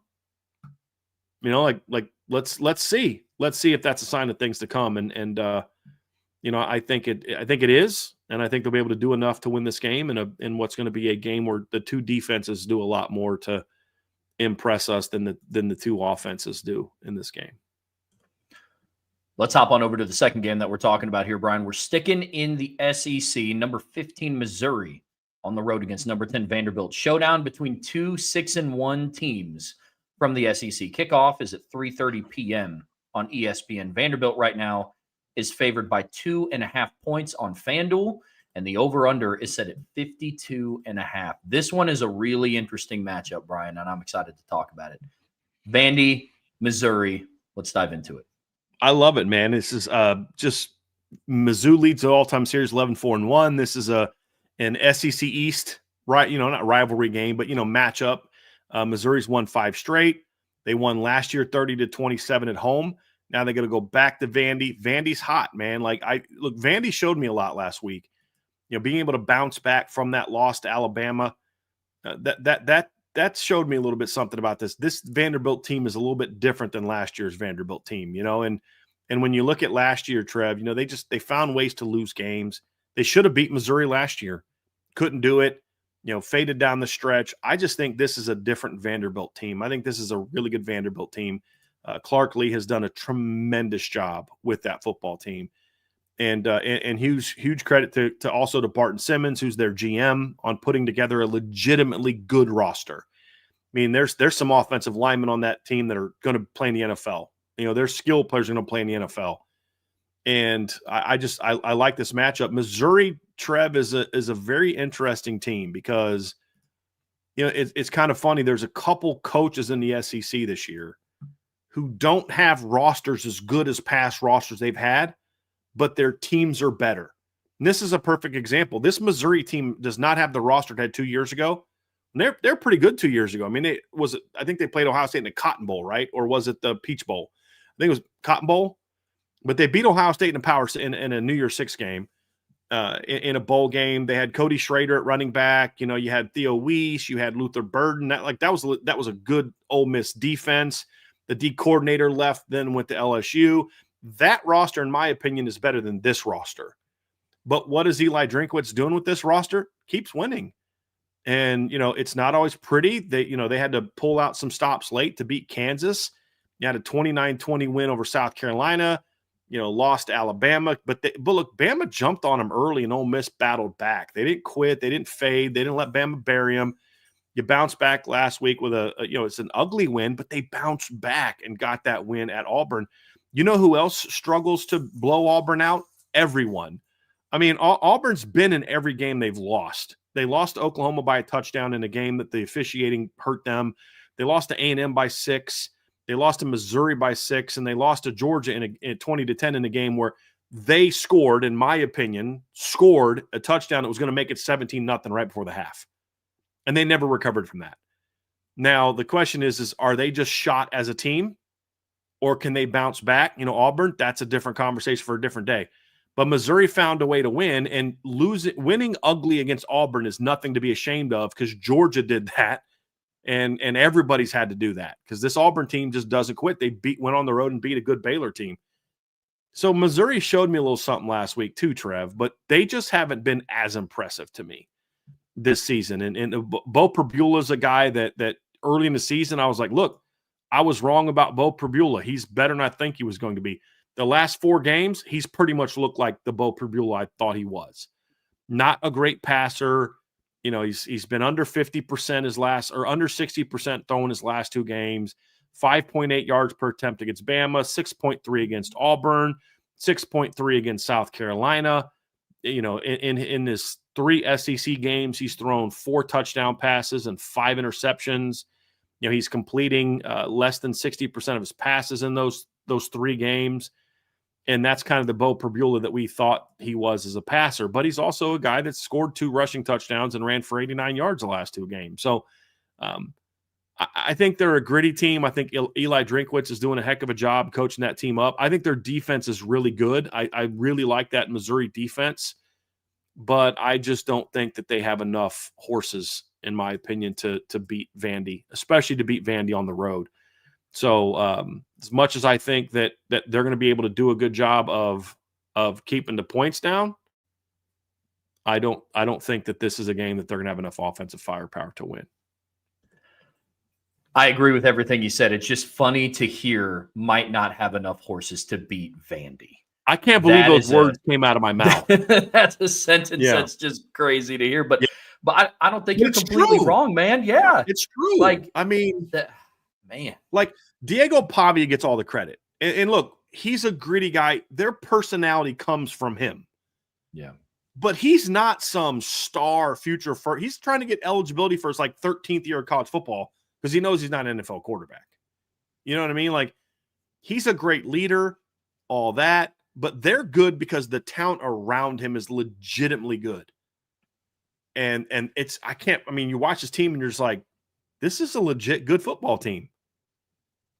Like, they're coached very well, but they have guys. They have guys, Trev. They have legit SEC football players on their roster. And so, yeah, it's kind of crazy to say, like, second week in a row where I'm like, I don't know if this team's good enough to beat Vandy. Like, it isn't. I mean, it's a good football team. It's a really good football team. It is. This game is going to come down to 2 different things, in my opinion. First and foremost, it surrounds the quarterbacks, but not as who they are as runners. We know what Bo Perbula is capable with his legs. We obviously know what Diego Pavia is capable with his legs. Who can make the most plays in the passing game between these 2 quarterbacks? Diego Pavia has faced 4 Power 4 teams. 4 Power 4 defense. He's been held under 200 yards passing in all 4 of those games. Now he's 3-1 in those games, but he's been held under 200 yards passing. And then obviously we talked about what Bo Perbula's done. Threw for 252 against Auburn. Took him 40 attempts to get there, completed 57.5% of his passes.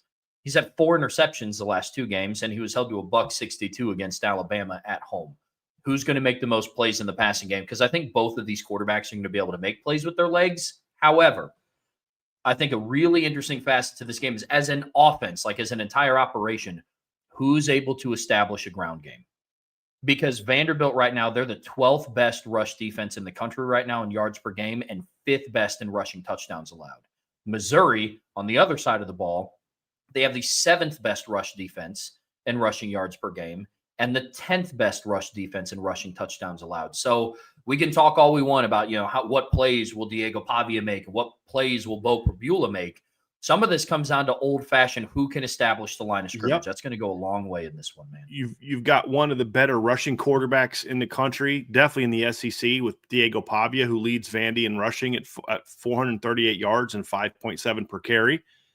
And then on the other side, to your point, you've got Ahmad Hardy, who's the number one leading rusher in the nation amongst Power 4 backs.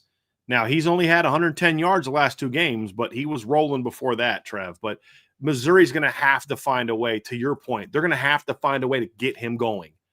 It's not a coincidence their offense has kind of sputtered the last couple of weeks as they've struggled to get Ahmed Hardy going, because defenses are figuring it out. Like, look, we stopped that guy. We don't think they can do enough to win. And that's kind of been true. I don't think they can do enough to win. So they're going to have to find a way to, get Ahmed Hardy going, but then also somebody else is going to have to step up and make some plays in this football game if they're going to win. Because, let's be honest. They scored last against Alabama. They also caught a little bit of a break to turnover to get a 19-yard touchdown drive. Like, I don't think that game was necessarily as close as the final score looked. I think Bama was clearly the better team. And that was also true in Vandy played Alabama. You know what I mean? But they got to get Ahmad Hardy going. And I think on the other side, I think Diego Pavia doesn't have to throw for a ton of yards. I know you had a really interesting FanDuel stat about this game that I thought was interesting. They don't need Diego Pavia to throw for a bunch of yards, but he's going to have to make some clutch throws in this game if they're going to win this game, which I think that they will. Well, I think so too. I know you hinted at it a little bit here, Brian, but I know you said you didn't think that Mizzou had the horses to compete with Vandy. What's your final prediction for this game? All right, I've got Vandy winning 31-23, and I have Vandy putting one on at the end. I think it's going to be a back-and-forth game. I think it's like a 24-16 kind of game. Missouri scores, and then Vandy goes and puts one in and just keeps pulling away from Missouri. Missouri closes it, Vandy pulls away. Missouri closes it, Vandy pulls away. I think it'll be a competitive game, but I think it's going to be kind of obvious for most of the game that Vandy's just a better football team. We see that going down very similar. It's Missouri's always playing a game of catch up, and that's how I see this going down as well. I have Vanderbilt winning this one 28-20. Now, I think it's kind of a slugfest to start out, in my opinion. I think that, it's low scoring first quarter. Once both of these teams kind of get their bearings about them, that's when points are going to start being put up on the board. I think the game changer in this one for Vanderbilt is going to be tight end Eli Stowers. I think that he is going to be like you said, Diego Pavia is not going to have to throw for 250 yards to win. He's just going to have to make some key throws. Enter one of the better tight ends in college football in Eli Stowers, and I think that he has an impactful game, might end up in the end zone, but I think that he's going to have a lot of crucial plays down the stretch to really help Vanderbilt extend their lead. I have as Vince likes to call them, the Fighting Clark Lees. I have them winning 28-20 in this one. So we have a very similar – we have the same margin for victory, just – I have a little bit more points.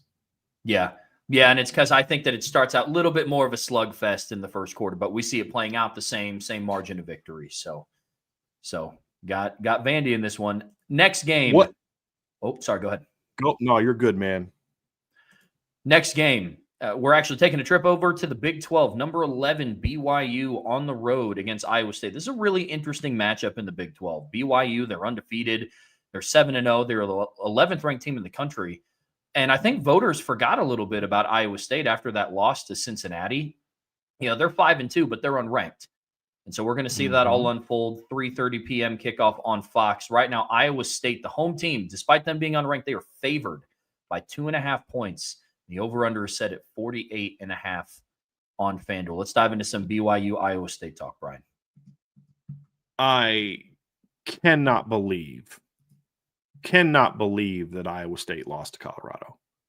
That was a heck of a win for Coach Sanders, but that surprised me. And we're having a very different Big 12 conversation if they could have won that football game. They didn't. So now Iowa State's in a situation where they're going to need some help to win the league, but they can help themselves a lot because when you look at their schedule, they've got BYU, Arizona State, and TCU all left on the schedule. So they've got they can handle their own business, and they're going to have if they handle their business the rest of the way, they got a great shot to get into the Big 12 title game. And then, of course, Colorado BYU is the one team in the Big 12 that is 100% in control of their own destiny. 100% in control of their own destiny. And BYU's just they're a bit of an ugly team, Trevor. If we're being honest, they're a bit of an ugly team when you watch them. They just don't look sexy. They didn't look sexy beating Stanford. They didn't look sexy beating Colorado. They didn't look sexy beating Arizona. They didn't even look sexy beating Utah last week. But notice how I keep saying after didn't look sexy, beating someone. They find ways to win. Coach Satake's doing an absolutely tremendous job with this football team, man. 2 years in a row. They're often not the most talented team on the field. They're often not the most athletic team on the field. But you know what they are every week? Almost every week in Big 12, the most physical and best coached football team on the field. And they're doing all this with a true freshman at quarterback because their starting quarterback got kicked off out of school during the summer. So I absolutely love this BYU football team, but I wonder, can they keep doing this, or does it eventually kind of come crashing down? And as their schedule starts to really heat up here down the stretch at Iowa State, at Texas Tech, home against TCU, and at Cincinnati over the next month, it's truth serum time for BYU. But absolutely love the job that Coach Satake is doing. I mean, right now, he might be at the top of my Coach of the Year list for the job he's doing right now. Don't know if he'll be there in a month, but if they're in the playoff hunt in a month, then he's my Coach of the Year.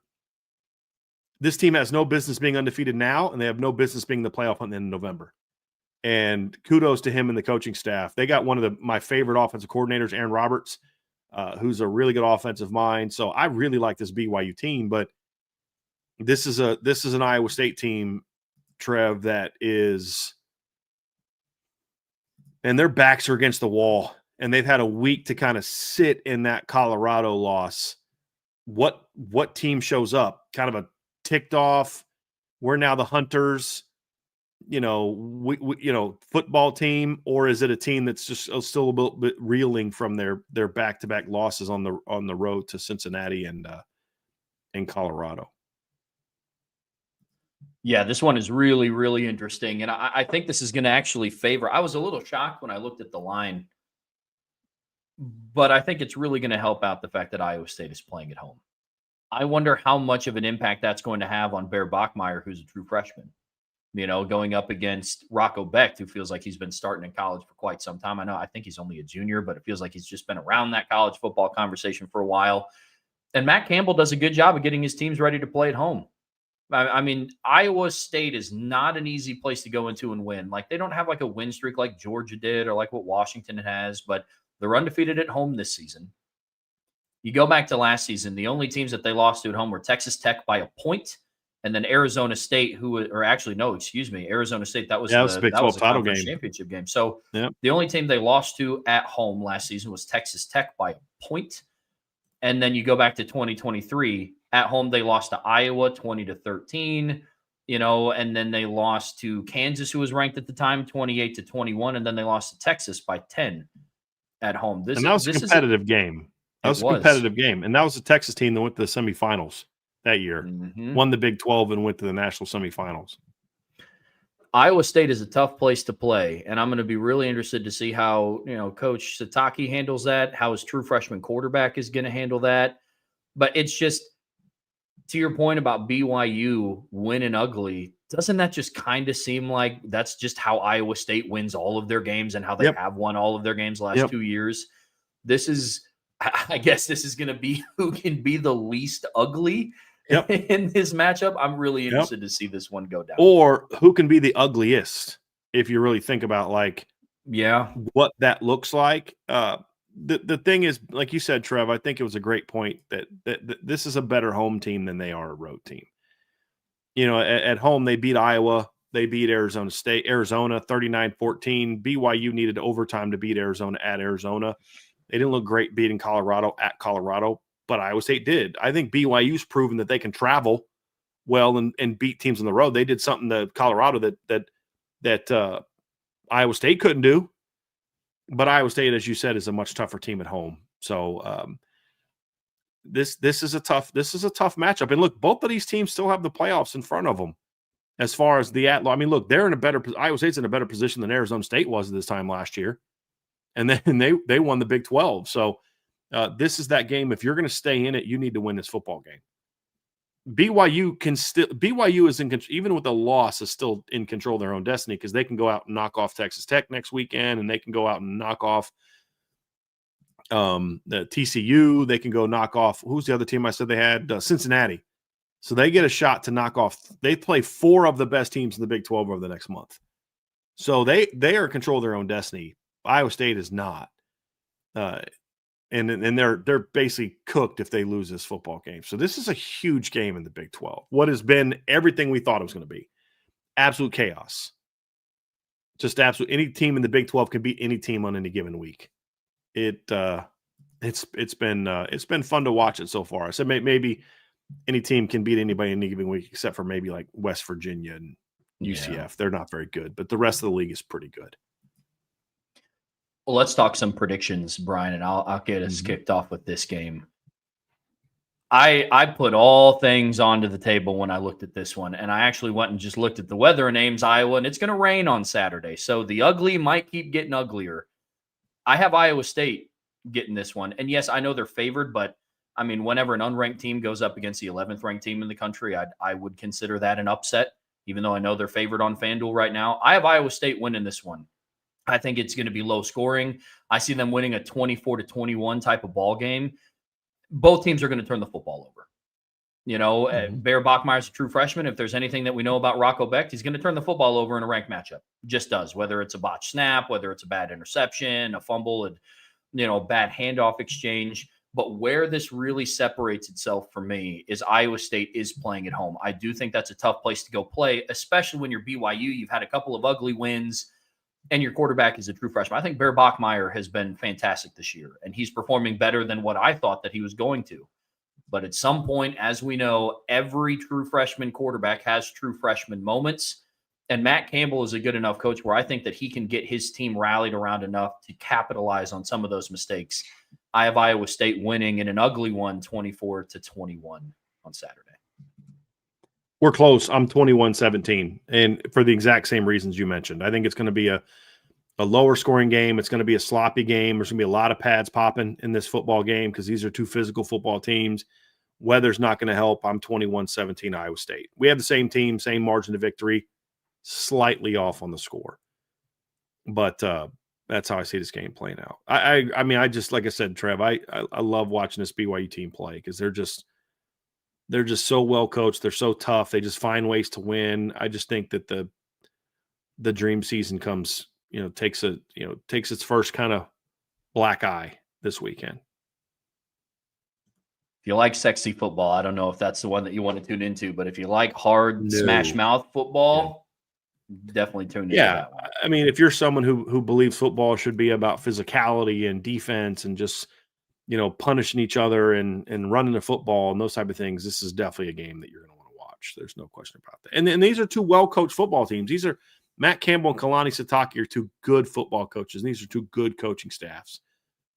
And part of my sloppiness has to do with the fact that I think the defenses are really well coached and really physical and do a really nice job. So it's not going to be a pretty game, but it's going to be a game that's like, okay, this is the football that we kind of grew up on. You know what I mean? Somebody in the chat just said, BYOG, bring your own guts. That's exactly the kind of game this is going to be. Exactly the kind of game I think it's going to be. Now, having said all that, Trev, with you and I doing all this, it's going to be like 41-38. You know what I mean? Like that's what it's going to be. A shootout. Both quarterbacks are going to go for 300. Yeah. Rocco's going to go for 350, and it's just it's bring your own guts and physicality and defense, and it's going to be like 21-17 at halftime. You know what I mean? Like. Yeah, it's going to be old school Texas Tech, Big 12 type of offense. Knowing us, now that we focus so much on the defense and the run games and the grittiness and all that, it's going to be like a high scoring affair. Most likely. Most likely. That's how it goes. Last game that we're going to take a deep dive into, Brian, we're switching back to the SEC. 3 of the 4 games we're previewing is actually from the SEC. Going back to your point about how good the slate is again for the Southeast Conference this weekend. But number 3, Texas A&M Aggies are on the road against number 20 LSU. Big time matchup in the SEC. And then obviously we all know the narrative, night game in Death Valley, but it is a hard place to go win. 7:30 p.m. kickoff on ABC. Right now, Texas A&M is favored by 2.5. The over-under is set at 48.5 on FanDuel. I cannot wait for this matchup. Second game this season where Brian Kelly is facing a former assistant coach. Second week in a row that it's happened. LSU has a 36-24-3 all-time advantage, including vacated wins in 12, 13, 14, and 15, because as I've told you a million times, Trevor, I think it's absolutely stupid to vacate wins of games that were played. I'd say make them return the purse, but don't make them vacate the game. But this has been an intriguing game, Trevor, because the last 8 years, it's split 4-4. And the home team has won every single game. Last year, Texas A&M was dominant, 38-23. In 2023, the last game of the Mike Denbrock era at LSU, the Tigers won that game 42-30. Also, the last game that Jaden Daniels played. The year before that, identical home score for the old Aggies, 38-23. The 2021, LSU won that game 27-24. The year before that, 2020, A&M won 20-7. LSU won the 19 game 50-7. And then the 2018 game is the game. I am still pissed at these two teams for this. That is the reason we now have the stupid playoff overtime rules that we now have, is because these two teams, A&M beat LSU 74-72 in that game. Now, here's the crazy part. If you're not familiar with that game and you think 74-72, like, did they fire the defensive coordinators for both teams after that game? No, they did not, because it was a 31-31 game at the end of regulation. They scored 43 and 41 points in overtime. Now, this is back in the day when you started every drive at the 25. And so you just an absolutely crazy game. Don't expect Whit Weeks back from to respond to a question. But the question here is can LSU keep the home winning streak going for these opponents? The last team that won on the road was LSU in 2016. Texas A&M has not beaten LSU at LSU since 1994. So that is a total of, let's see here, 1, 2, 3, 4, 5, 6 straight games that they've lost in Baton Rouge. That's going to be the big question here, Trev, is if A&M's going to kind of keep their dream season going, they're going to have to go on the road and win this game. Now, the interesting thing is their offense has traveled well this year. A&M's only played 2 road games so far this year. They played at Notre Dame, and they played at Arkansas. They scored 41 and 45 points in those 2 games. The problem is their defense did not travel very well in either one of those games either, because they gave up over 40 points in both games. You're going up against an LSU team whose defense has been good. Like, everybody's mad about how their defense played last week against Vandy. Only give up 31 points. Like, that's their down game. You know, Texas A&M has given up more than 31 points twice already this year to Power 4 teams, and also gave up over 20 to UTSA and Utah State. So the A&M defense has not been great this year, but their offense has been very good. They've scored at least 31 points in all but one game. That would be the Auburn game. They won 16-10. Their 3 games since beat Mississippi State 31-9, Florida 34-17, and then beat Arkansas 45-42. LSU, on the other hand, has only given up more than 24 points once all season, and that was this past weekend to Vanderbilt. Problem for LSU is they've only scored, this is a absolutely insane stat, Trevor. In 7 games this year, LSU has not scored more than 24 points against an FBS opponent. That is just an absolutely insane stat. And what's even crazier is this is their own offensive coordinator is the guy that we were told was the true brains behind the 23 offense that led the nation in scoring. So I'm very puzzled by that. And it's led by the quarterback who some LSU fans thought they should have benched Jaden Daniels in 2022 to put him in the game. So very puzzling, Trev, that they've struggled. And And who saw their offensive line struggles coming out? But wouldn't it be the most BK thing in the world that the week after everybody's basically calling for him to be fired, that he wins a home game against the number 3 team in the country? It's the most BK thing in the world. It really is. But it's going to be tough because LSU can score and A&M can score and LSU can't. And, A&M, Trev, for their part, their playoff hopes are not on the line in this game. A loss at LSU obviously gets a little bit tougher, but they've got Missouri on the road, South Carolina at home, Stanford at home, and at Texas. They win this game, it's going to be hard to keep A&M out of the playoffs.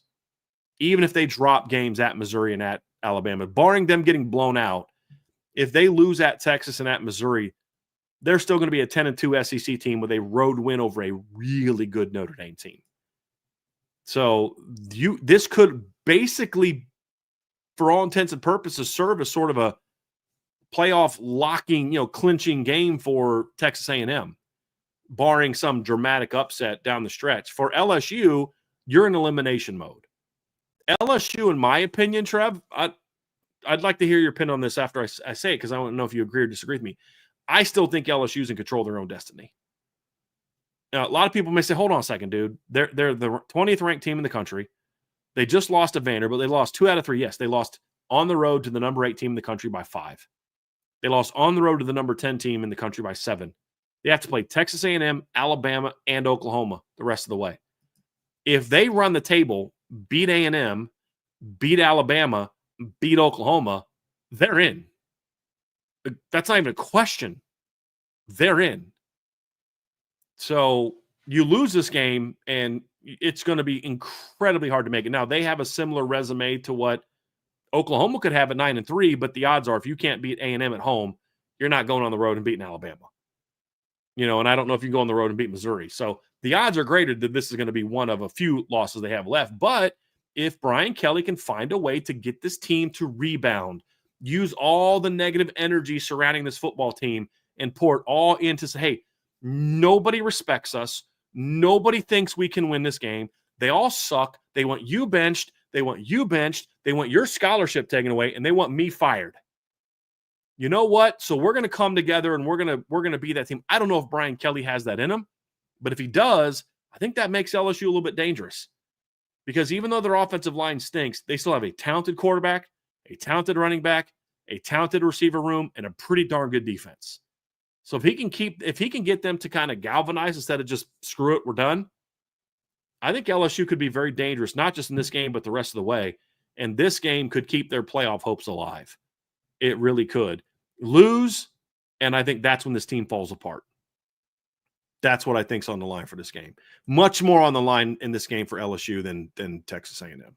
Yeah, absolutely. I mean, to your question, I absolutely agree with you. But if they lose, I mean, this is the last game, especially if they lose, that LSU will be in control of their own destiny. But yes, going into this Saturday, their destiny is absolutely in their own hands. I agree with you completely with that one. For LSU, This is going to come down to the maturity of your football team and of your head coach, which we could make the argument that is not a great thing, but you ain't wrong. But in all seriousness, this will test the maturity of both the offense and the defense. Is this game going to be the straw that breaks the camel's back for the defense? Not that they're going to give up 40 points, but is this the game where the defense sits down with the offense and says, you kidding me? We've had to now carry you 7 games into the season and you still can't do anything. We're going to have to do it without Whit Weeks. And then on offense, it's going to test the maturity of like, okay, you now have 2 losses on the season. You lost to a Vanderbilt team and you lost to Ole Miss. Benefit is you get them at home. But what's the maturity of this offense going to be made up with a good amount of transfer portal players, and they get down and get punched in the mouth by a Texas A&M team that will not be afraid of you on the road? I don't care that it's Death Valley at night. They're led by Mike Elko. They weren't afraid of Notre Dame at night on the road. They're not going to be afraid of playing Texas inevitably at night on the road later in the season. When they inevitably punch you in the mouth, and they get somewhat of an early 3-and-out, and the potential Boo Birds will be out inside of Tiger Stadium, what will the resolve of the offense be? Are they going to cave, or are they going to respond? And I think that's going to be a huge facet to this game, the maturity on both sides of the ball for different reasons. But if they can stay together as a team, that gives them a fighting chance, especially being at home. But this is one of those, what takes the day? Is it Texas A&M's really good offense that travels, or LSU's defense that's basically had to put the team on their back to get them to 5-2? I think that's a really valid one question. of the better offenses in the SEC. Yes. Now, the concern is Le'Veon Moss is out again. That's obviously a bit of a concern for me, Trev, in this particular game. And look, I know they ran the ball really well last week, and he did, but that's Arkansas. Their run defense isn't that good. That's a little bit concerning. The good news is that Reuben Owens looks like he's 100% now. I mean, he's played well. He ran for over 140 yards against Mississippi State. Grinded out some tough yards against Arkansas last week. Marcel Reed had some big plays. And honestly, they were a couple questionable calls away against Arkansas from really blowing that game away, in my opinion. So that's the thing, is just as long as the offense against Auburn doesn't show up, I don't know that LSU can score with Texas A&M. Like, again, is this the team you're finally going to be able to score points against?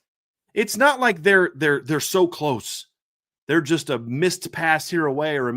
Their offensive line's not very good. Their receivers are just kind of okay. I never understood the infatuation with their receiving core coming into the season. We talked about that the offseason. I was like, when does LSU ever struggled with good receivers? It's been a very puzzling season. And this is a Texas A&M front seven that's solid, but hasn't been lights out this season. They're going to have to be on top of their game. This is a game where Cassius Howell is going to have to go off. The D tackles are going to have to play as well against LSU as they did against Notre Dame. And if they do that, and it's like, look, just keep LSU under 20 again, and you're going to win this football game. That's the big thing. But you get to the point where you start to wonder, okay, these guys have never really had success in Baton Rouge. Does that kind of start getting in your head a little bit? I don't know the answer to that. I would think that it's not, because you went into Notre Dame Stadium in a night game environment, loud environment, crowd was amped up, and Notre Dame strikes first, blocks a punt, gets a touchdown, and you guys answer right back. Notre Dame takes a double-digit lead, you guys answer right back. That showed me something to, that makes me say, hey, this team's got a shot to really be the kind of A&M team that can go on the road and break the streak. But I just feel like teams like LSU in this situation are dangerous, because nothing about this matchup says that they should win. And that's what concerns me if I'm A&M. Because do the A&M players, you talk about maturity of LSU, Trev, I think the same is true for A&M. Do you guys have the maturity to not overlook this LSU team? You see a wounded animal and you're just like, oh, you have to worry about that. When in fact, you should absolutely be worried about this team because of that. And you got to come out and jump on them fast. That's going to be the thing. If A&M's going to win this game, they're going to have to win this game by coming out right away and letting LSU know. If you think Vanderbilt was a problem, if you think Ole Miss was a problem, you haven't seen nothing yet. You cannot allow that LSU crowd to get excited about something. You want them booing Brian Kelly by the second quarter. That's what you want, because the longer this game goes on and this crowd starts feeling better and better and better and better, now all of a sudden it becomes a rough environment. If you can start fast, it becomes a rough environment for LSU, because the boo birds will get loud if A&M jumps on them early. So I think that's going to be a big key, is finding ways to come out, get going fast, get the crowd to turn on the home team, and that's when you can bury LSU. And trust me, if Mike Elko gets a chance to bury Brian Kelly, he will bury Brian Kelly. It is so obvious from listening to his comments where he's always taking these little jabs at LSU and BK. Look, I'll just tell you a little something. There were some things that were spread about Mike Elko when he left Notre Dame, and it came from the head football coach's office. And he went to his lackeys in the media and started spreading these rumors, and it pissed Mike Elko off, because it's not why Mike Elko left Notre Dame. And so this is just my opinion. I think there's a little payback that he still wants on Brian Kelly. It's like, you tried to make me look bad at a place that I came and busted my butt for and had a big role in turning your garbage program around. I stepped into a 4-8 team that had the worst 3-year stretch of defense in your program history, and I did this. I brought Clark Lee. And instead of like just saying, hey, I understand why you're leaving, you try to make me look bad and lie about me. If it's like, okay, you think I'm going to take it easy on you? No, I'm going to help bury that knife in your back that's already there. If you think what Clark did to you last week was bad, wait to see what we do to you. But you got to also make sure that you don't do that too much, because then your team gets loose focus. So I'm just saying, if they jump on him early, I think Mike Elko is going to put pedal to the metal in this football game.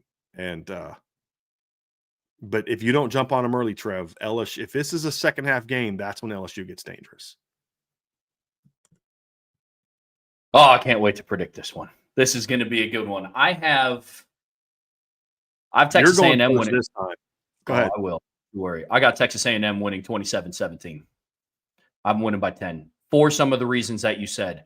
I do think Texas A&M scores last to put the game away, though. I will say that. Like, I think they put it out of reach and make it a 2-possession game late in the fourth quarter. Look, like we've talked about with many different teams, I think good teams emulate their head coach, and great teams know how to utilize that. We talked about the player focus for LSU and how they're going to respond. And can Brian Kelly pull enough of the strings? Well, we go based on track record here. Some of the best Brian Kelly-led teams that were able to respond to adversity, that was player-led. We saw that at Notre Dame, but that was with guys who had been here for 2, 3, 4 years. Will a bunch of transfer portal guys be willing to do the same things? I don't believe so. On the flip side of the coin, you do have a head coach in Mike Elko who is able to pull a lot of the different strings. I watched him for 60 minutes coach unafraid of Notre Dame and South Bend, a team that he was familiar with, a team that he understood the game day routines. They never flinched. They missed opportunities, but it wasn't even because when down. Yeah. Even when down double digits to Notre Dame, they just said, well, we're good. Yep. We're good. Texas A&M is a football team that has a really strong identity of who they are. I don't think LSU does. And in games like this on the road with LSU's back against the wall, I just don't know if they're able to overcome that. And this is a good Texas A&M team. It really is. What they've done this season has really impressed me. Plus, for all the hype and for as well as LSU's defense has performed, they still haven't been able to figure out one thing, and it's how to stop mobile quarterbacks. That is such a huge – yes, Le'Veon Moss being out in this game is huge. But I seem to remember Marcel Reed running wild on this team last year in College Station, 62 yards, 3 touchdowns. And so far this season, LSU's defense has given up 71 rushing yards to Trinidad Chambliss, and Diego Pavia had 86. You could argue that Marcel Reed might be the most talented runner amongst the three. I think Diego Pavia might be the best. But from an elusive standpoint, from an explosiveness standpoint, you could argue Marcel Reed is the best. And I think that is the game changer for Texas A&M in this one. So I got the Aggies 27-17. When he's on, he is more dynamic than Diego Pavia. There's no doubt. The concern that I have about this matchup is when he's off, yeah, he can get you beat more than Diego Pavia will. Sure. Having said that, I don't think that happens. I mean, he whooped up on LSU last year and threw 2 passes.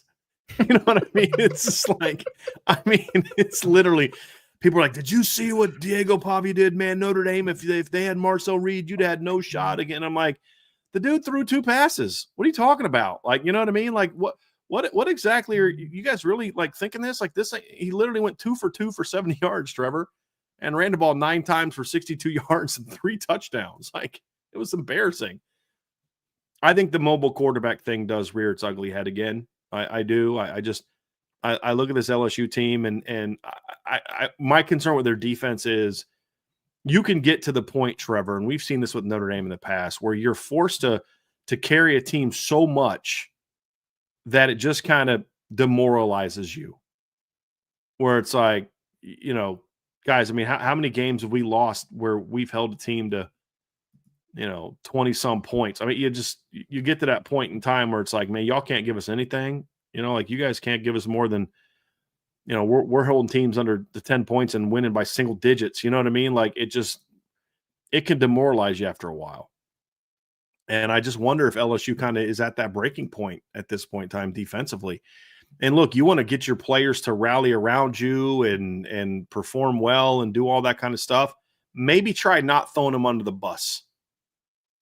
Just saying.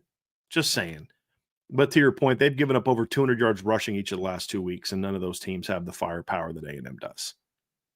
Now, what gives LSU a shot is this is the one defense that A&M is going to play since Notre Dame, and I would even argue that Notre Dame secondary is not as good as the one that they have now because we didn't have as much Tay Johnson and we didn't have Devontae Smith. But this is the one secondary that can actually hold up against these A&M receivers. This is a very good LSU secondary. I just don't know if LSU can get enough of a pass rush to really impact Marcel Reed. And so I actually have this game not being close, and I have A&M winning 34-17. I think A&M jumps on them early. I think LSU players kind of get frustrated. Their head coach kind of loses it on the sidelines a little bit, like he tends to do when things aren't going his way. And I think A&M just kind of pulls it away a little bit. I like Andre Tonsil has 35-14. We're not too far off, Andre. I have A&M winning 34-17. Love that prediction. I mean, everybody knows I don't like Brian Kelly. This is an honest prediction. I watched them struggle with mobile quarterbacks week after week. This is they gave up 31 points last week to Vandy. This is a better offense than Vandy. Not by a ton. That's a good offense at Vandy. But this is, to me, a better offense. They have better pass catchers on the perimeter.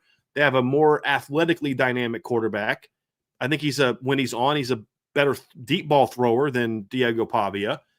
I think their offensive line is very good, and I think their defense is, when it wants to be, has been pretty good. So, but they're playing an offense at LSU that I don't know is able to take advantage of the fact that this is not a great Texas A&M defense. And just guys like Colin Klein have always kind of given Brian Kelly teams problems. So I think it just matchup wise, it just makes sense. This is the best team and offense that LSU has faced so far. And I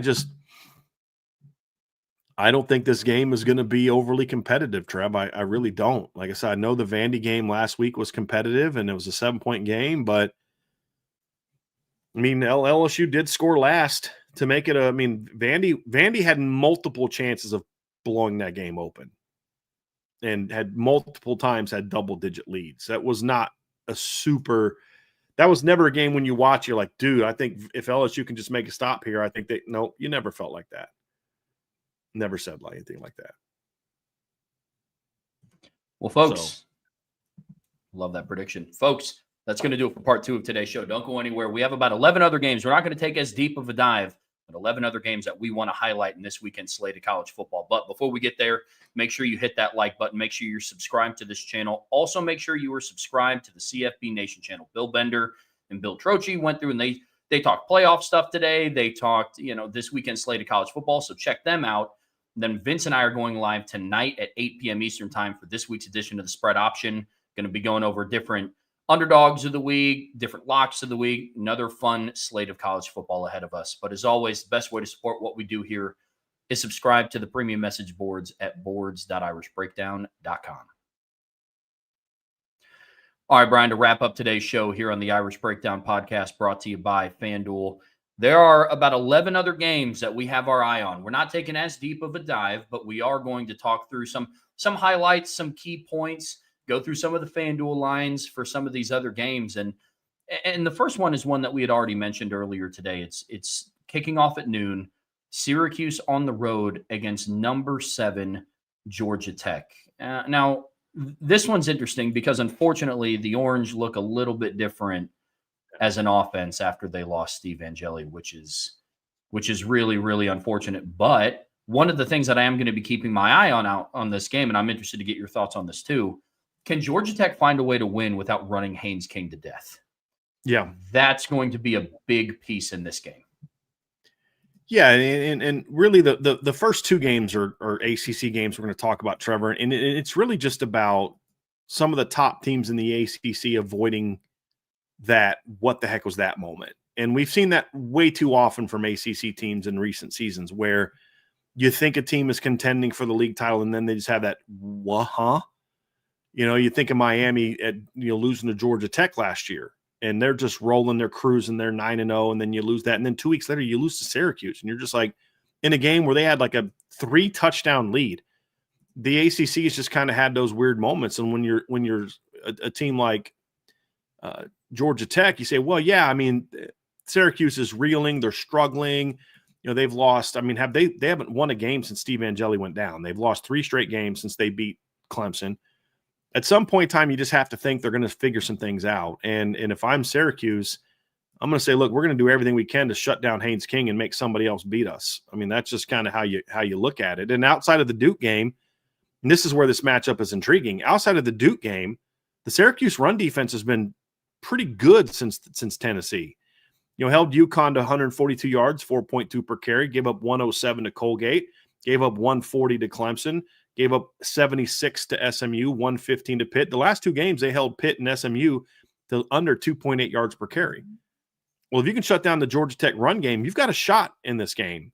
The problem for Syracuse at the end of the day, though, is they can't run the ball.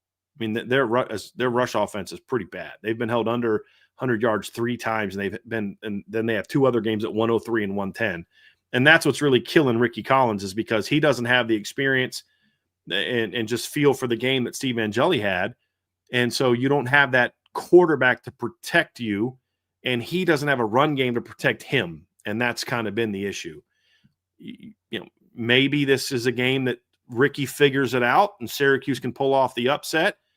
Most likely Georgia Tech wins and kind of cruises, but there's just enough weirdness with this game and some matchup things and just how the ACC has gone where I'm at least watching to see what the score is. And maybe I need to click it over to the Syracuse Georgia Tech game, as I'm watching live. And that's really what it's about, is if you're Georgia Tech and you really want to compete for an ACC title, you can't have these sort of games where you overlook a team like Syracuse. You've got to be locked in because you got NC State on the road coming up. You got to say, hey, look, we got to be locked in on what's in front of us and look like we did when we went on the road and smacked Duke, not look like we did when we barely beat Wake Forest. And that's going to be the key. And they've had some weird turnover moments this year. They cannot allow that to happen against Syracuse. So I think Georgia Tech cruises, but I'm going to have my eye on this one to see if they can. Doesn't this kind of feel like this is a maturity game for Georgia Tech? You mentioned this earlier when we were talking about the LSU A&M game. Yeah. I feel like this is a similar game to where you're going to learn a little something about Georgia Tech's football character in this game. Yeah, well, absolutely. And I mean, like I said, the biggest thing for me coming out of this game is, can Georgia Tech finally find a way to be effective on offense without absolutely butchering Haynes King? You want to know how much of a secret it is not what Georgia Tech tries to do on offense? I just went and looked at some of the FanDuel lines for this game. And right now, Haynes King, his over-under rushing yards is set at 81.5. Jamal Haynes, their running backs over-under, is set at 65.5. For an anytime touchdown, Haynes King is at minus 360 odds. To put that into perspective, against USC, Jeremiah Love was at minus 270 odds to score a touchdown. So it's obviously no secret what Georgia Tech wants to do on offense. They just have to find a way, if they want Haynes King to make it into a potential postseason run, an ACC championship game. Georgia Tech as an offense can't have him needing to rush 20 or more times to beat Syracuse at home. It's going to be big to watch in these games. But you're right, man. ACC has definitely been wild. One of the next games we're going to talk about, also in the 12 o'clock window, little group of 5 action here, Brian. Number 18, South Florida on the road against, I believe Memphis is 6-1, aren't they?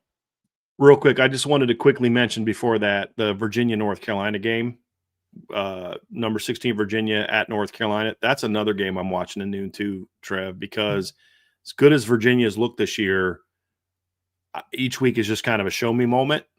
North Carolina's bad, and that's what scares me. Do you go into this game overlooking North Carolina thinking, hey, we got a tough road game at Cal, we're ranked now? Is this the kind of game where you go in there and say, we weren't paying attention. There's enough athletes at North Carolina. Cal almost experienced this last week. They almost went on the road to beat a good Cal team last week. I will be watching this game. But yes, South Florida at number 18, and then Memphis is coming off. Memphis just dropped their first game of the year. So Memphis was in a good position. They had just jumped into the top 25. They lost at UAB last week. It continues, Trev, what you've been saying all year. Watch out for those teams after they fire their coach.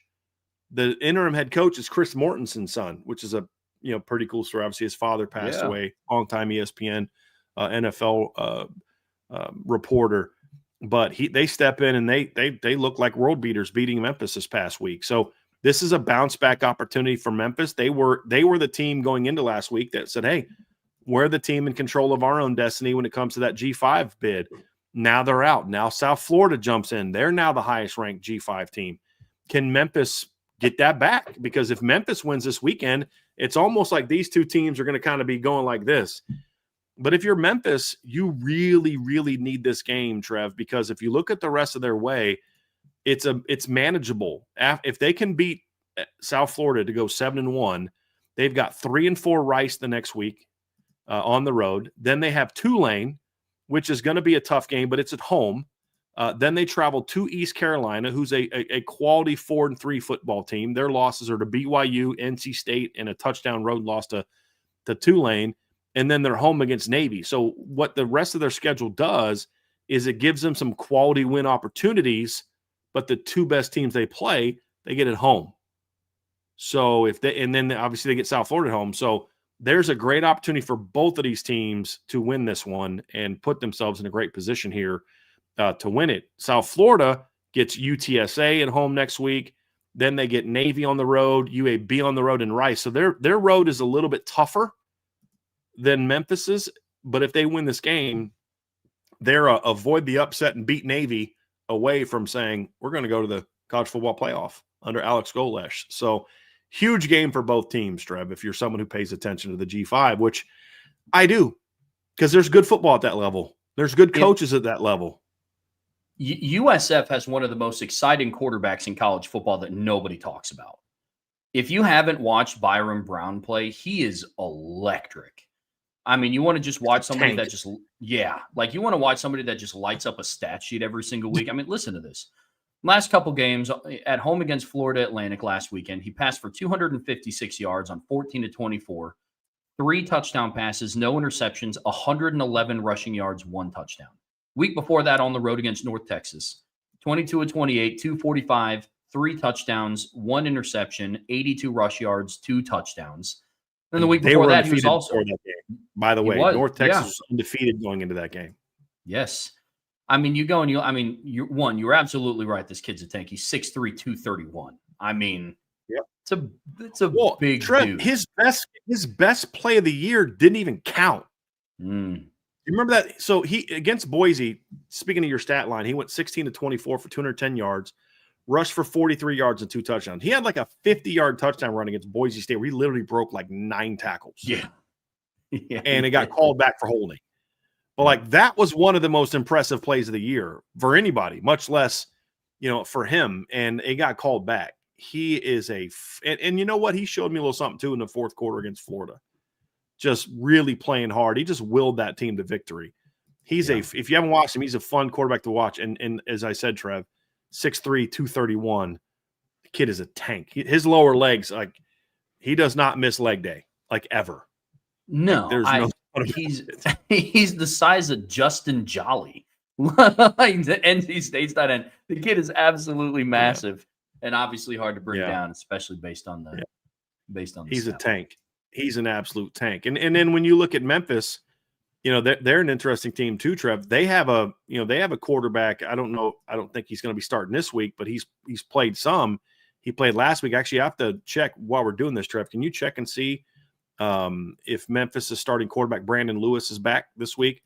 But their starting quarterback against UAB last week was A.J. Hill, who's a freshman. And for those who don't know who A.J. Hill is, he was a former highly ranked quarterback coming out of high school that ended up signing with Memphis.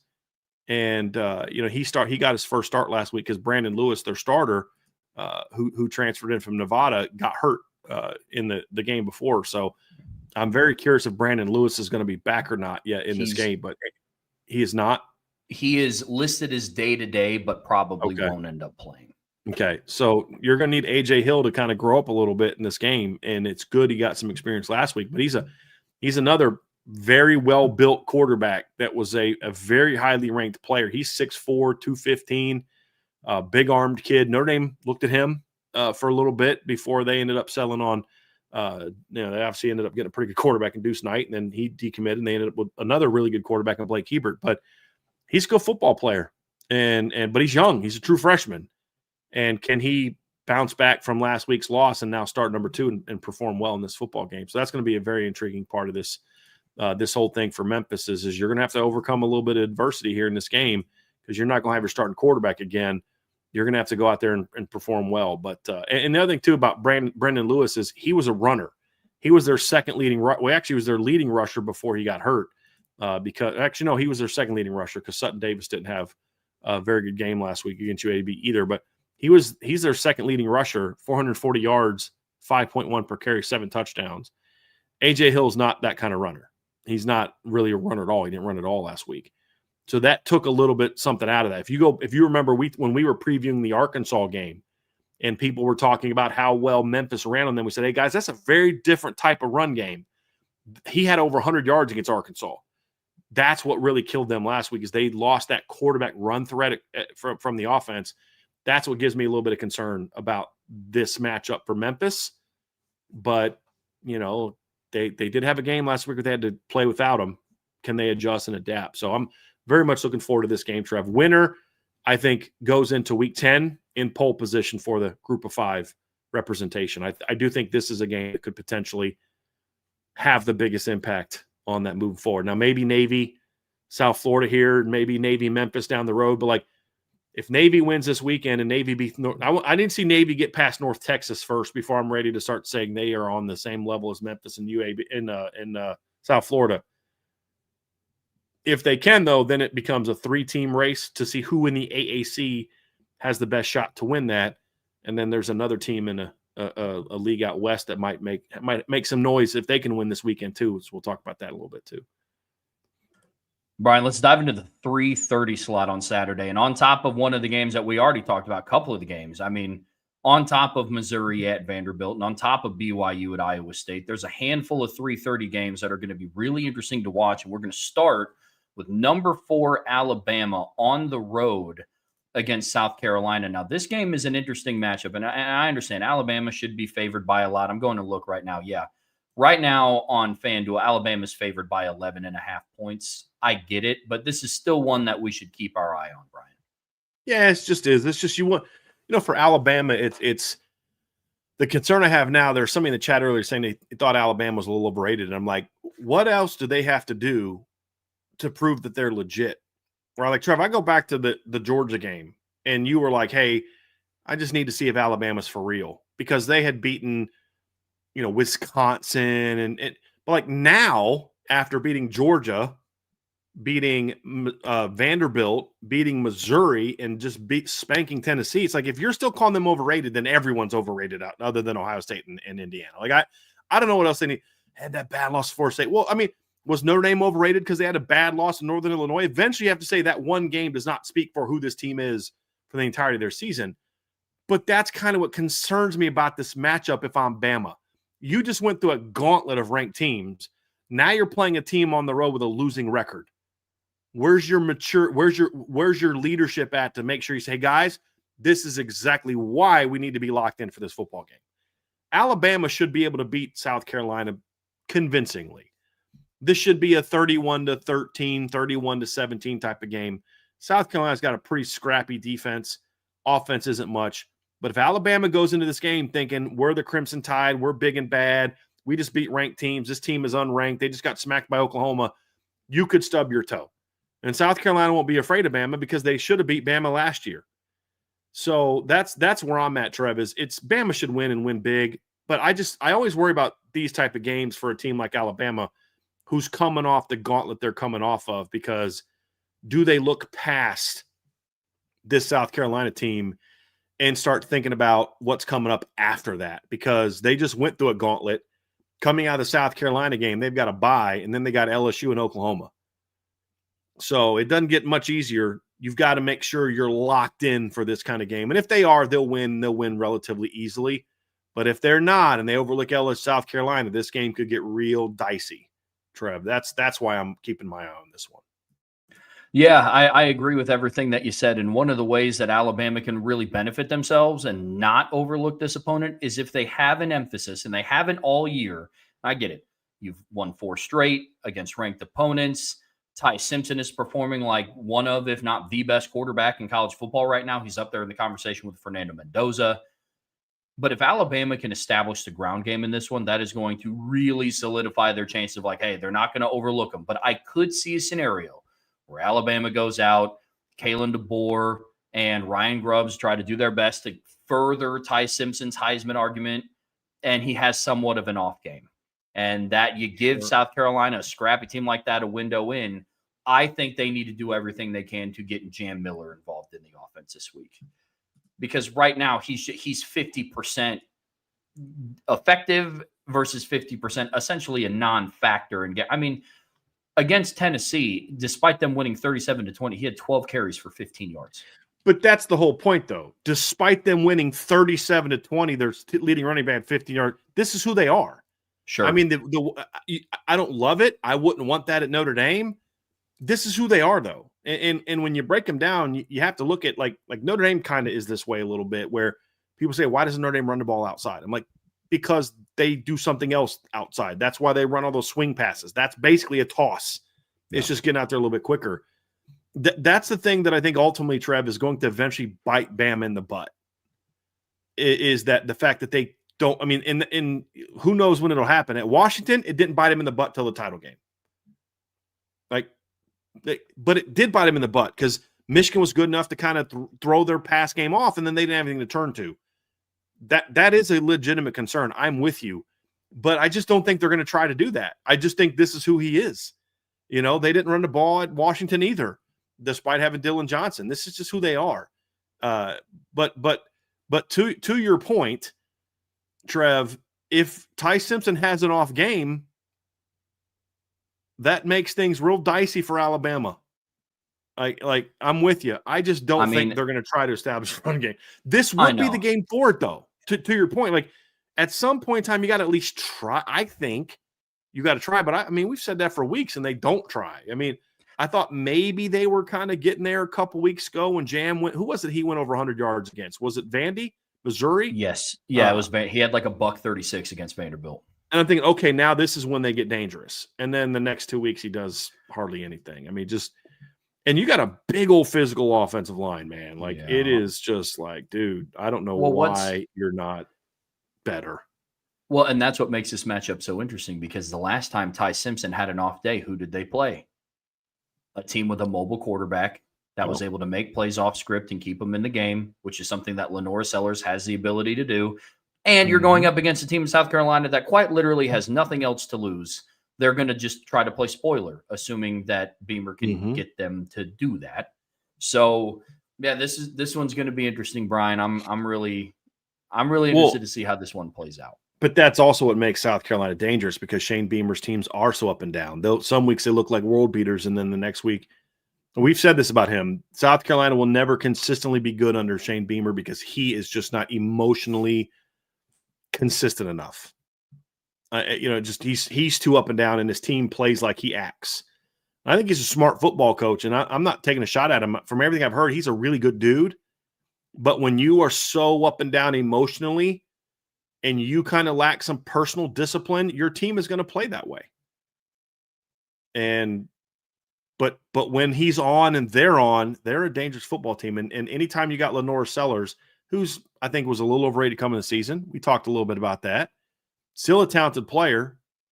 You just got to hope this isn't the week that he kind of turns it on and puts the Superman cape on, and that's what makes him dangerous. But to your point, it's just one of those weird games, Vince or Trev, that just see now you got me all flustered. I'm calling you Vince.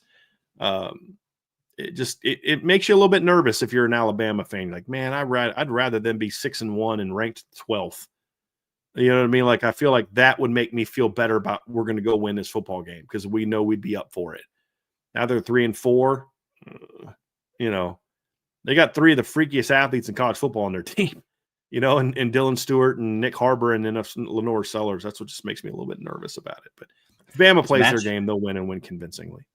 It's maturation weekend in college football, man. No I think doubt, that's man. been my biggest takeaway from our conversation today. Yep. Next game that we're going to talk about, we're hopping over to the Big Ten, and we're traveling out west to Seattle. Number 23, Illinois on the road against Washington in a game where, and yes, I understand that they're already on the outside looking in, but this is a playoff elimination game for Illinois. And they're going up against a team that has had one home loss since 2021, and it is to the number one team in the country in Ohio State. So this is going to be. And they had a lead into the second quarter. Sure did. Yeah. Sure did. So this is definitely going to be an interesting one for the Fighting Illini, Brian. Yeah, I mean, look, this is the kind of game where you either get eliminated or you prove that, hey, we deserve to be in this conversation.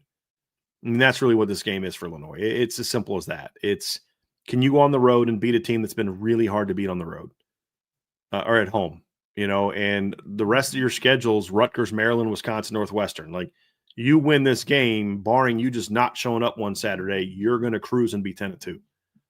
You lose this game, you're not even close to sniffing the playoffs because you can say, well, you know, our two losses at Ohio State and Indiana, you got destroyed in those two games, annihilated in those two games. One, you lost by 53.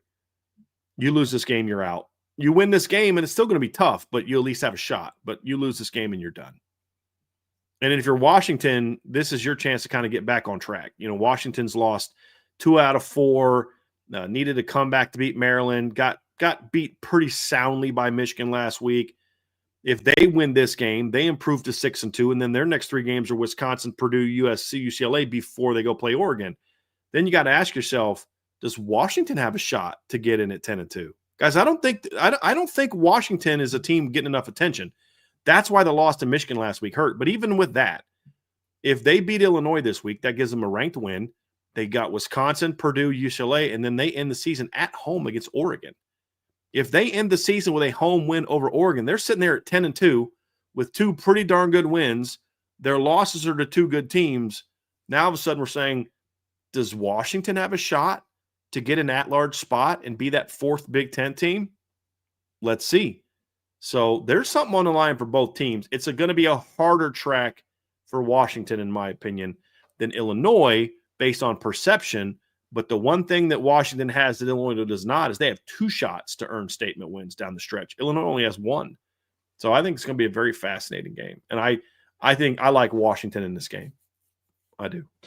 I do too. That team is a wagon at home, and there's no doubt about that. Let's stay in the Big Ten, Brian. Let's talk a little Minnesota at Iowa. This is a rivalry game, isn't it? They play for a trophy. Is this the Paul Bunyan? So. No, isn't that Minnesota and Wisconsin?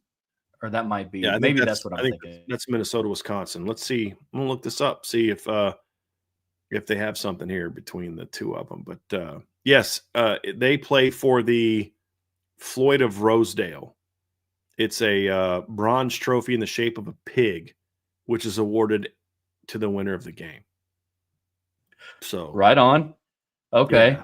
Well, battle for the bronze pig, I guess we can call that.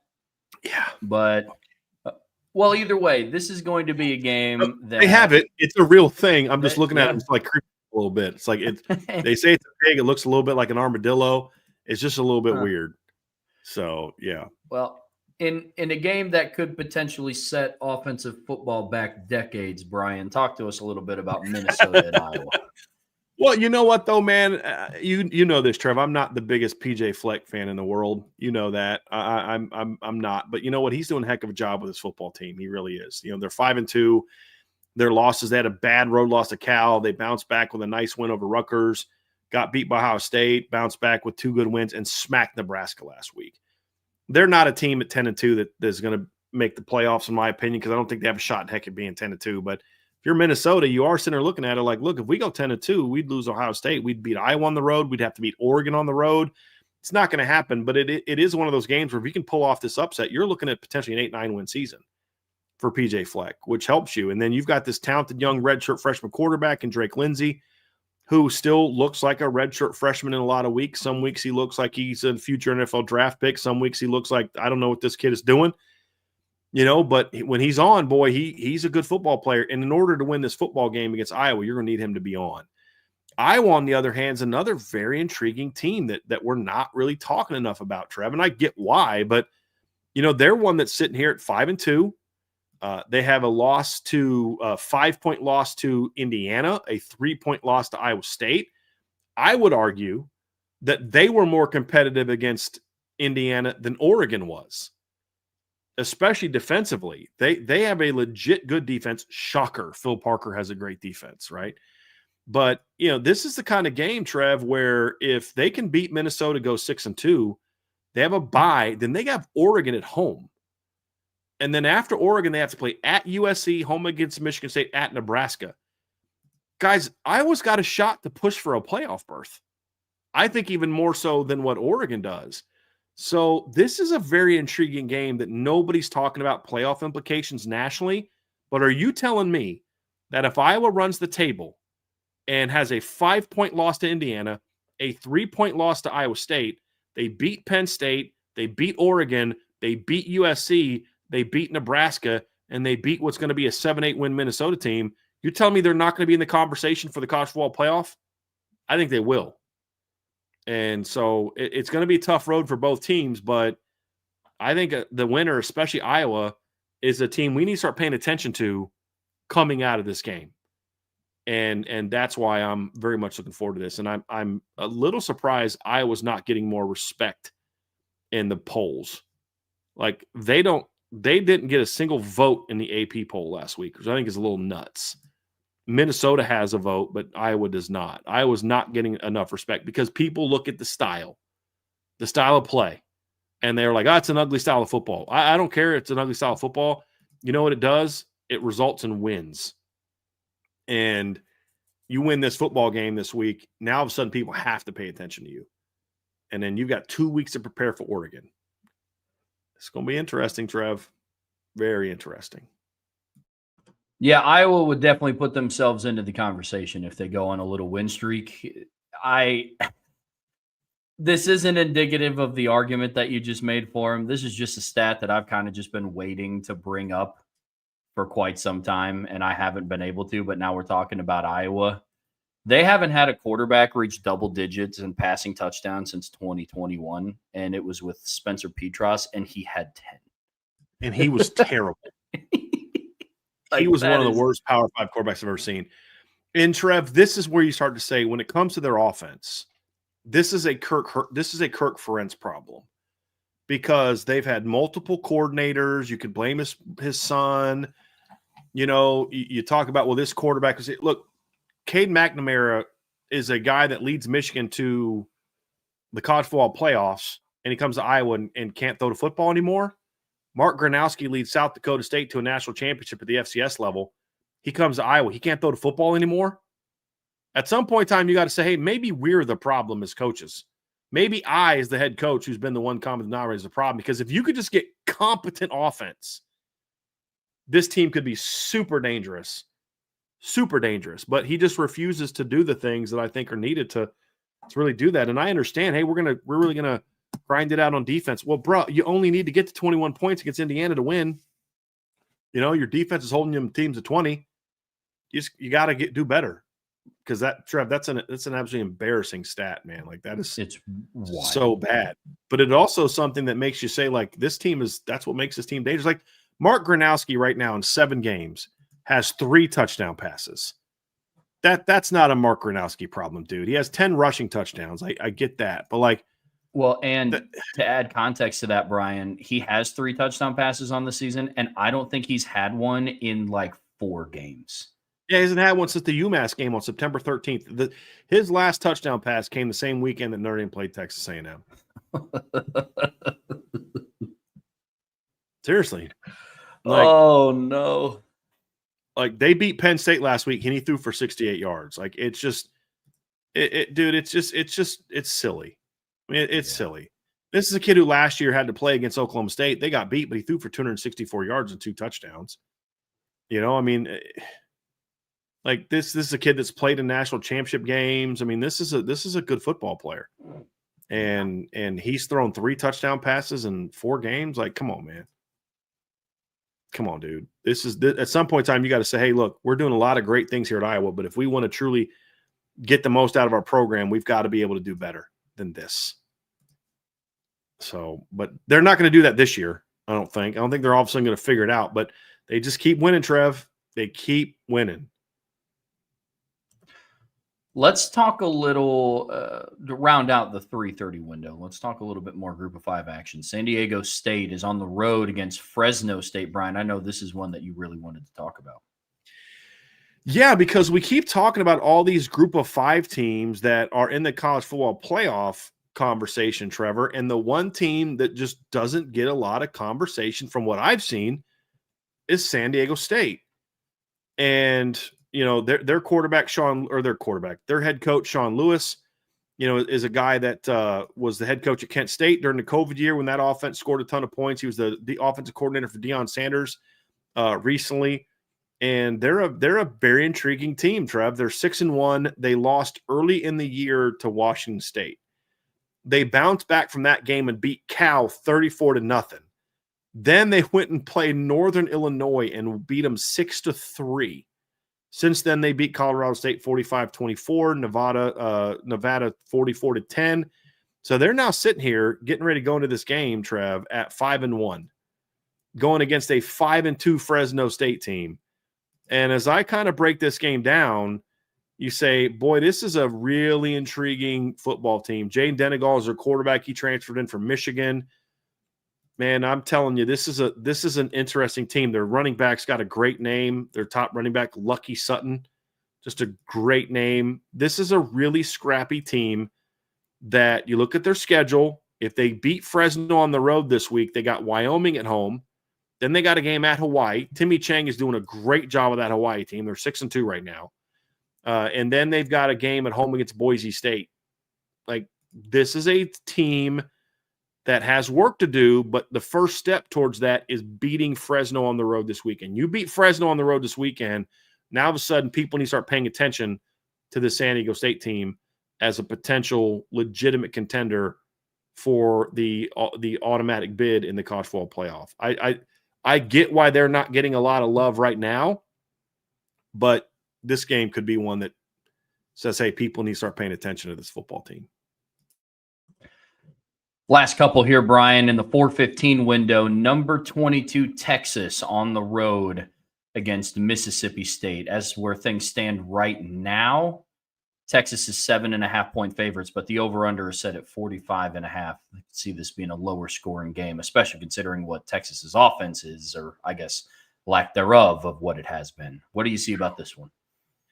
I am definitely paying attention for this one as a potential upset, Trev. I am. I think this Mississippi State team is a lot scrappier than people think. I know A&M smoked them pretty good, 31-9, but they should have beat Florida last week. I mean, I thought they outplayed Florida on the road last week. I think they should have won that game. They gave Tennessee everything they could handle in a 41-31 loss. Jeff Lebby's doing a heck of a job. They beat Arizona State. And if you watch that game, they beat Arizona State convincingly. They went on the road and beat Southern Miss 34-17. May not sound like a whole lot to you, but Charles Huff has done a heck of a job with that football team. He's the former head coach at Marshall. This is year 1 at South Florida. They're 5-2 right now. It said South Florida. Southern Miss. This is a team that went 1-11 last year, Trev. 1-11. Their only win was over Southeastern Louisiana. They're 5-2 right now. Beat Louisiana, beat Georgia Southern, beat Jack State, beat App State by 16, beat Jackson State. And their 2 losses to Louisiana Tech and Mississippi State. And Mississippi State beat them convincingly. So, you know, Northern Illinois is obviously a team that's really struggling this year, and they put a good whooping on them. This is a Mississippi State team that I am paying attention to as a potential maybe upset this week. They got Fluff Bothwell at running back. Again, another great all-name team. They got a really nice 1-2 punch in the backfield. Fluff Bothwell is at 465. Devon Booth is at 371. They both have 6 rushing touchdowns. You know, their quarterback is a veteran player. They've got a transfer from Texas actually on their team, from Oklahoma on their team. Brennan Thompson, I think, started at Texas, and he transferred in from Oklahoma. He's an experienced player. He's their leading receiver this season. And then they've got a veteran quarterback in Blake Shapen, who transferred from Baylor. We remember him being the former starting quarterback at Baylor. He threw for 325 last week against Florida, Trev. I think this is a dangerous game for Texas. And, maybe I'm nuts here for thinking this, but I'm telling you, man, this is a game that if I'm a Texas fan, I'm not feeling super great about this game because Mississippi State has been not an easy out so far this season, Trev. They have not been an easy out at all. And this is the kind of, honestly, this is the kind of program-defining win that Jeff Lebby needs early in his career to, A, end their current losing streak, but B, to say, hey, we're going to be okay. They're 4-3 right now. You beat Texas. All you got to do is beat one of Arkansas, Georgia, Missouri, and Ole Miss down the stretch, and you're in a bowl game. And do that with what he inherited. That's a heck of a job. And scoring on this Texas defense will not be easy, but the way that Texas has played offense this year, Trev, you don't got to score 40 to beat Texas this year. No. For all of the issues, and it's an easy target because of how much hype that he got this offseason. For all the issues that Arch Manning has had and hasn't looked good this season, Texas's run game is a major concern and should be a major concern for Texas fans. Listen, they've tried to get 5 different running backs going. A lot of attention went to Quintravian Wisner and CJ Baxter coming into the season. They've also tried to get Jarrett Gibson going, Christian Clark, and James Simon going. CJ Baxter has the least amount of carries out of all of them, including Arch Manning. All 5 of the running backs that they've tried out this season average under 4.7 yards a carry. That's not good. So even for all the issues that Arch Manning has, you're asking a guy with not very much experience to lead a team that doesn't have a good offensive line and doesn't have a good run game. Context always matters. I'm with you. Mm-hmm. Mississippi State, they could be hunting for the upset this weekend. I would be very concerned about this matchup as well. I'm with you there completely. Last 2 here, Brian. Night matchup in the Big Ten, 7:30 p.m. Battle for the Paul Bunyan Trophy. Number 25, Michigan on the road against Michigan State. Battle for Michigan. How do you see this one going? Both of these teams are a little hard to figure out. Michigan State even more so than Michigan. I'll be honest, I've been disappointed in Michigan State this season. And, I like the way they started off 3-0. Aiden Childs doing some good things. They went on the road. They battled for 4 quarters against USC. It wasn't good enough. They went on the road and battled against Nebraska. Wasn't good enough. In the last 2 weeks, they've just absolutely got their butts kicked by UCLA and then Indiana. You kind of expected the Indiana one. But, you just kind of watching Michigan State at the end of that game, they just didn't seem super bothered by the fact they got their butts kicked by Indiana. It's almost like they were just happy to kind of be there. And that kind of bothered me a little bit. The body language from that game just made me feel a little bit like, I don't know what kind of football character this team has, to be honest with you. So, this is going to be a tough one. You're playing a pretty good Michigan defense. They're coming off of a big win. They bounced back real well from their loss to USC. But this is the kind of game like Michigan State, you can win this football game if you're Michigan State. Your offense can score enough to win this game when they're on, if your offensive line can play well. But the big problem is, and this is kind of what we said this offseason, Trev, is I like the Michigan State offense. Their defense is still a problem. But the issue is their offense hasn't been as good as it needs to be this season. Like they got a good receiving core. Nick Marsh is a really talented player. Amari Kelly's a talented player. Jack Velling's a talented tight end. Aiden Childs is a talented running back. But they just haven't been able to get the offense going. And that's really hurt Jonathan Smith so far. So this is going to be – this game to me is going to either be and it's crazy to say this because he's barely halfway through his second year. But I feel like Jonathan Smith is on the teetering point of – I'm not saying he's going to get fired this year because it's be kind of crazy to fire a guy after 2 years who's a good football coach. But I am concerned that if he doesn't pull off a win like this, can he recover from it? And I think a game like this could is going to define his career one way or the other. If you lose this game, it's kind of like, okay, Michigan State's not serious. They're now 3-5. They're not going to be in a bowl game again. We can forget about them. Then their best players jump in the portal for bigger money, and then all of a sudden they're a mess. You win a game like this, all of a sudden people are like, hey, Maybe we should pay a little bit of attention to Michigan State. They're 4-4 now. They got that big win. They got Minnesota left. They got Penn State at home. You got Iowa on the road. You got Maryland. Now all of a sudden you're battling for a bowl game. You beat Michigan. You beat Michigan this week. Couple weeks you beat Michigan. You beat Penn State. And I know Penn State's reeling.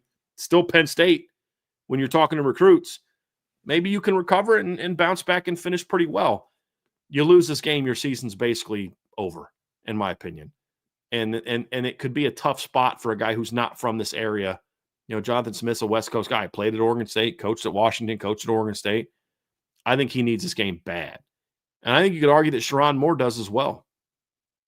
Look, they had a nice one over Washington, but you got 2 losses now. You lose this football game to your little brother, right? Let's just be honest. That's how Michigan always looks at Michigan State.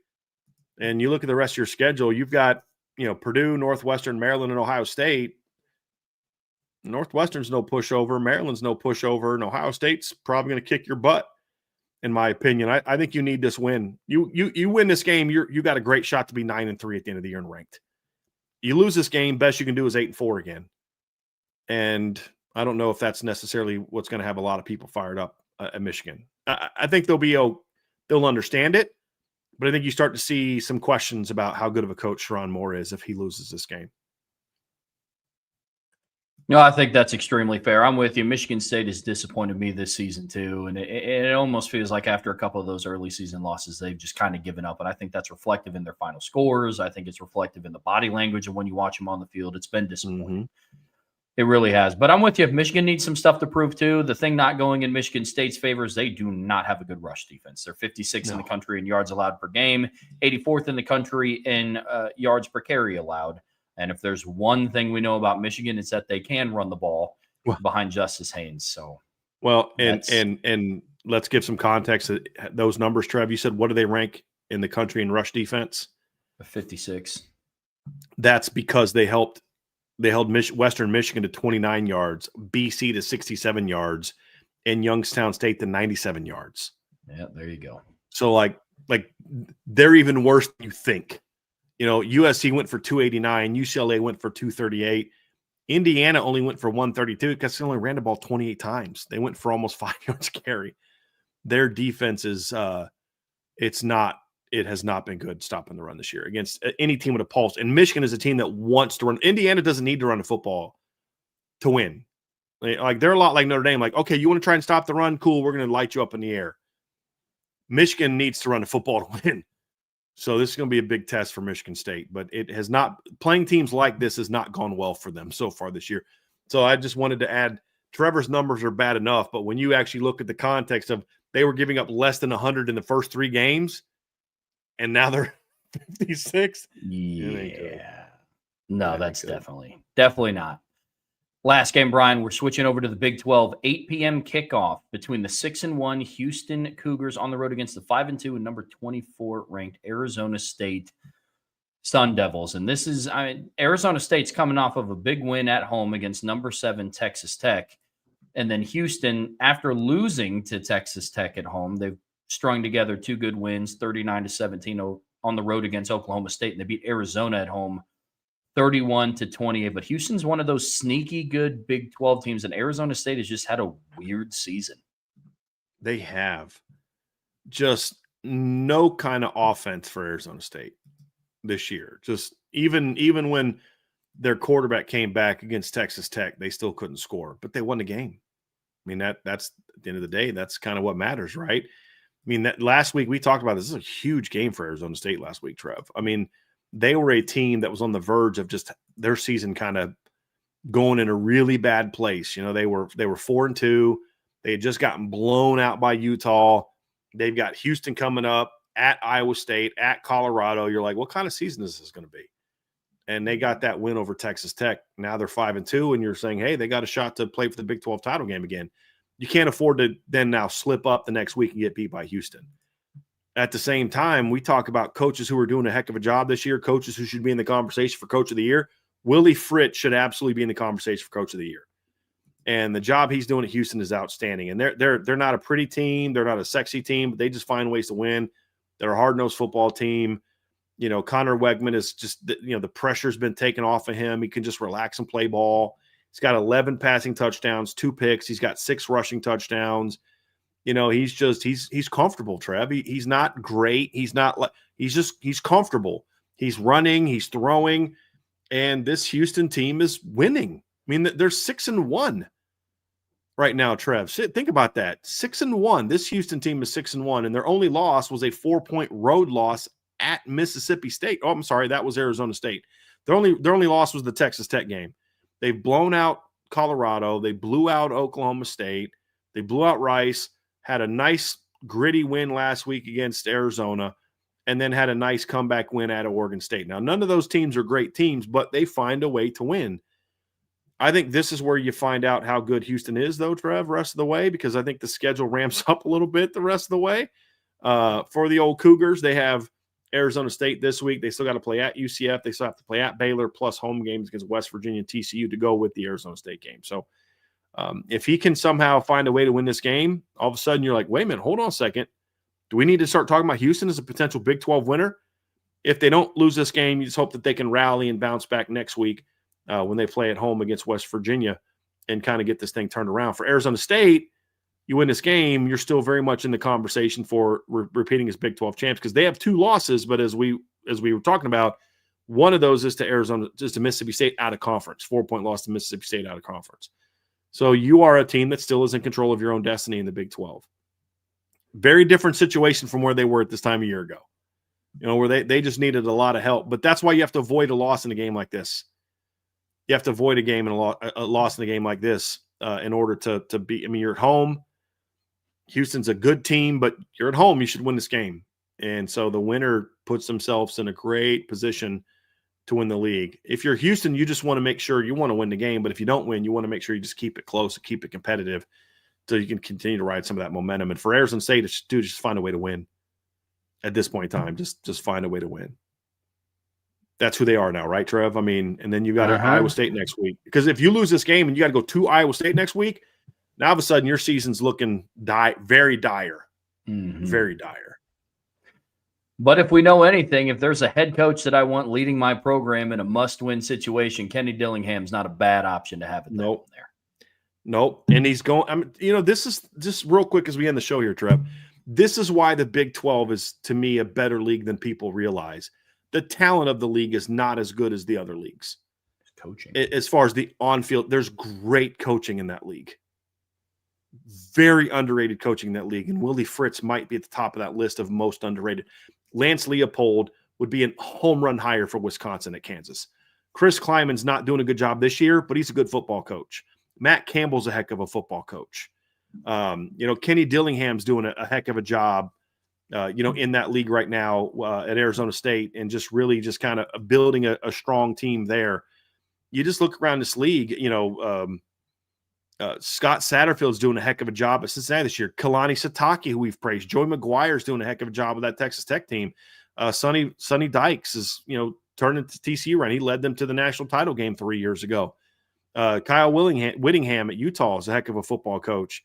There's just Rich Rod is now back in the league and trying to turn around the school that made him famous. So there's a lot of good coaches in this league, Trev. A lot of good coaches.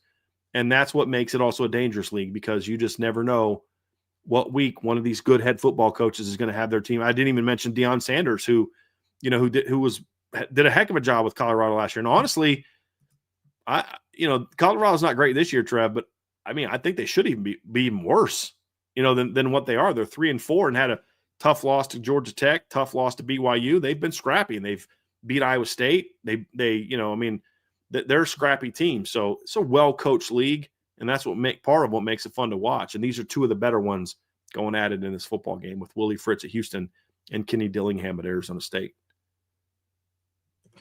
Well, folks, that's going to do it today for us here on the Irish Breakdown podcast. Here in a little bit over an hour, IB Nation Sports Beat is going live. I think Sean Stiers has an interview with Neil Ivey, the head coach of the women's basketball team. They're also going to talk some Marcus Freeman comments. I think he was on a couple of different shows, so they're going to cover some of those as well. Tomorrow, Bryan and I are going to be back at 1 p.m. since it's a bye week, a Friday free-for-all mailbag. So you're going to want to make sure that you bring all those good questions. I've seen some pop in the chat as we've been doing shows this week, but make sure you save all those. Remember what they were and put them in the chat tomorrow. Tonight, Vince and I are going live. I almost did what you did earlier today and call you Vince. Guess we both miss Vince, but at least I kind of look like Vince. I got the facial hair and stuff like that. Like, I don't know how I confused the two of you. You don't have any facial hair. Just charisma. I guess we have that in common. Maybe. There you go. Command, presence. There we go. That's right. There we go. But height. But in all seriousness, not even close. In all seriousness, good Lord, Vince and I are going to be going live tonight on the CFB Nation channel at 8 p.m. Eastern time for this week's edition of the Spread Option. Not going to want to miss that. But on your way out of here, folks, make sure you hit that like button. Make sure you subscribe to this channel. Whatever streaming platform you listen to us on, we would greatly appreciate a 5-star review. And as always, the best way to support what we do, see it scrolling down here at the bottom of the screen. Bryan now has film breakdowns out. Run game, I believe, from the USC game. Is the pass game breakdown on there as well? Or not yet? No, I put the NC State pass game breakdown because I didn't get those stats out last week, but I'll have the pass game breakdown either out tonight or tomorrow morning. So right on. Those out. Yep. Well, in order to check all the run those game out, breakdown was looking at the very unique wrinkles that Notre Dame used in the run game that they haven't used a whole lot this year. They ran gap scheme more against USC than they had run all season. And I show the scheme, I break it down, but then I discuss why that was so effective and how it was a really incredibly well-designed game plan by Joe Rudolph and Mike Denbrock. So that was a really fun breakdown to do as well. And the pass game breakdown won't be as much fun. And I'm going to try to get a defensive breakdown out at some point in time this week as well. All the more reason to be a premium message board subscriber at boards.irishbreakdown.com. But until tomorrow, that's Bryan. I'm Trevor. We'll see you back here very soon on the Irish Breakdown Podcast.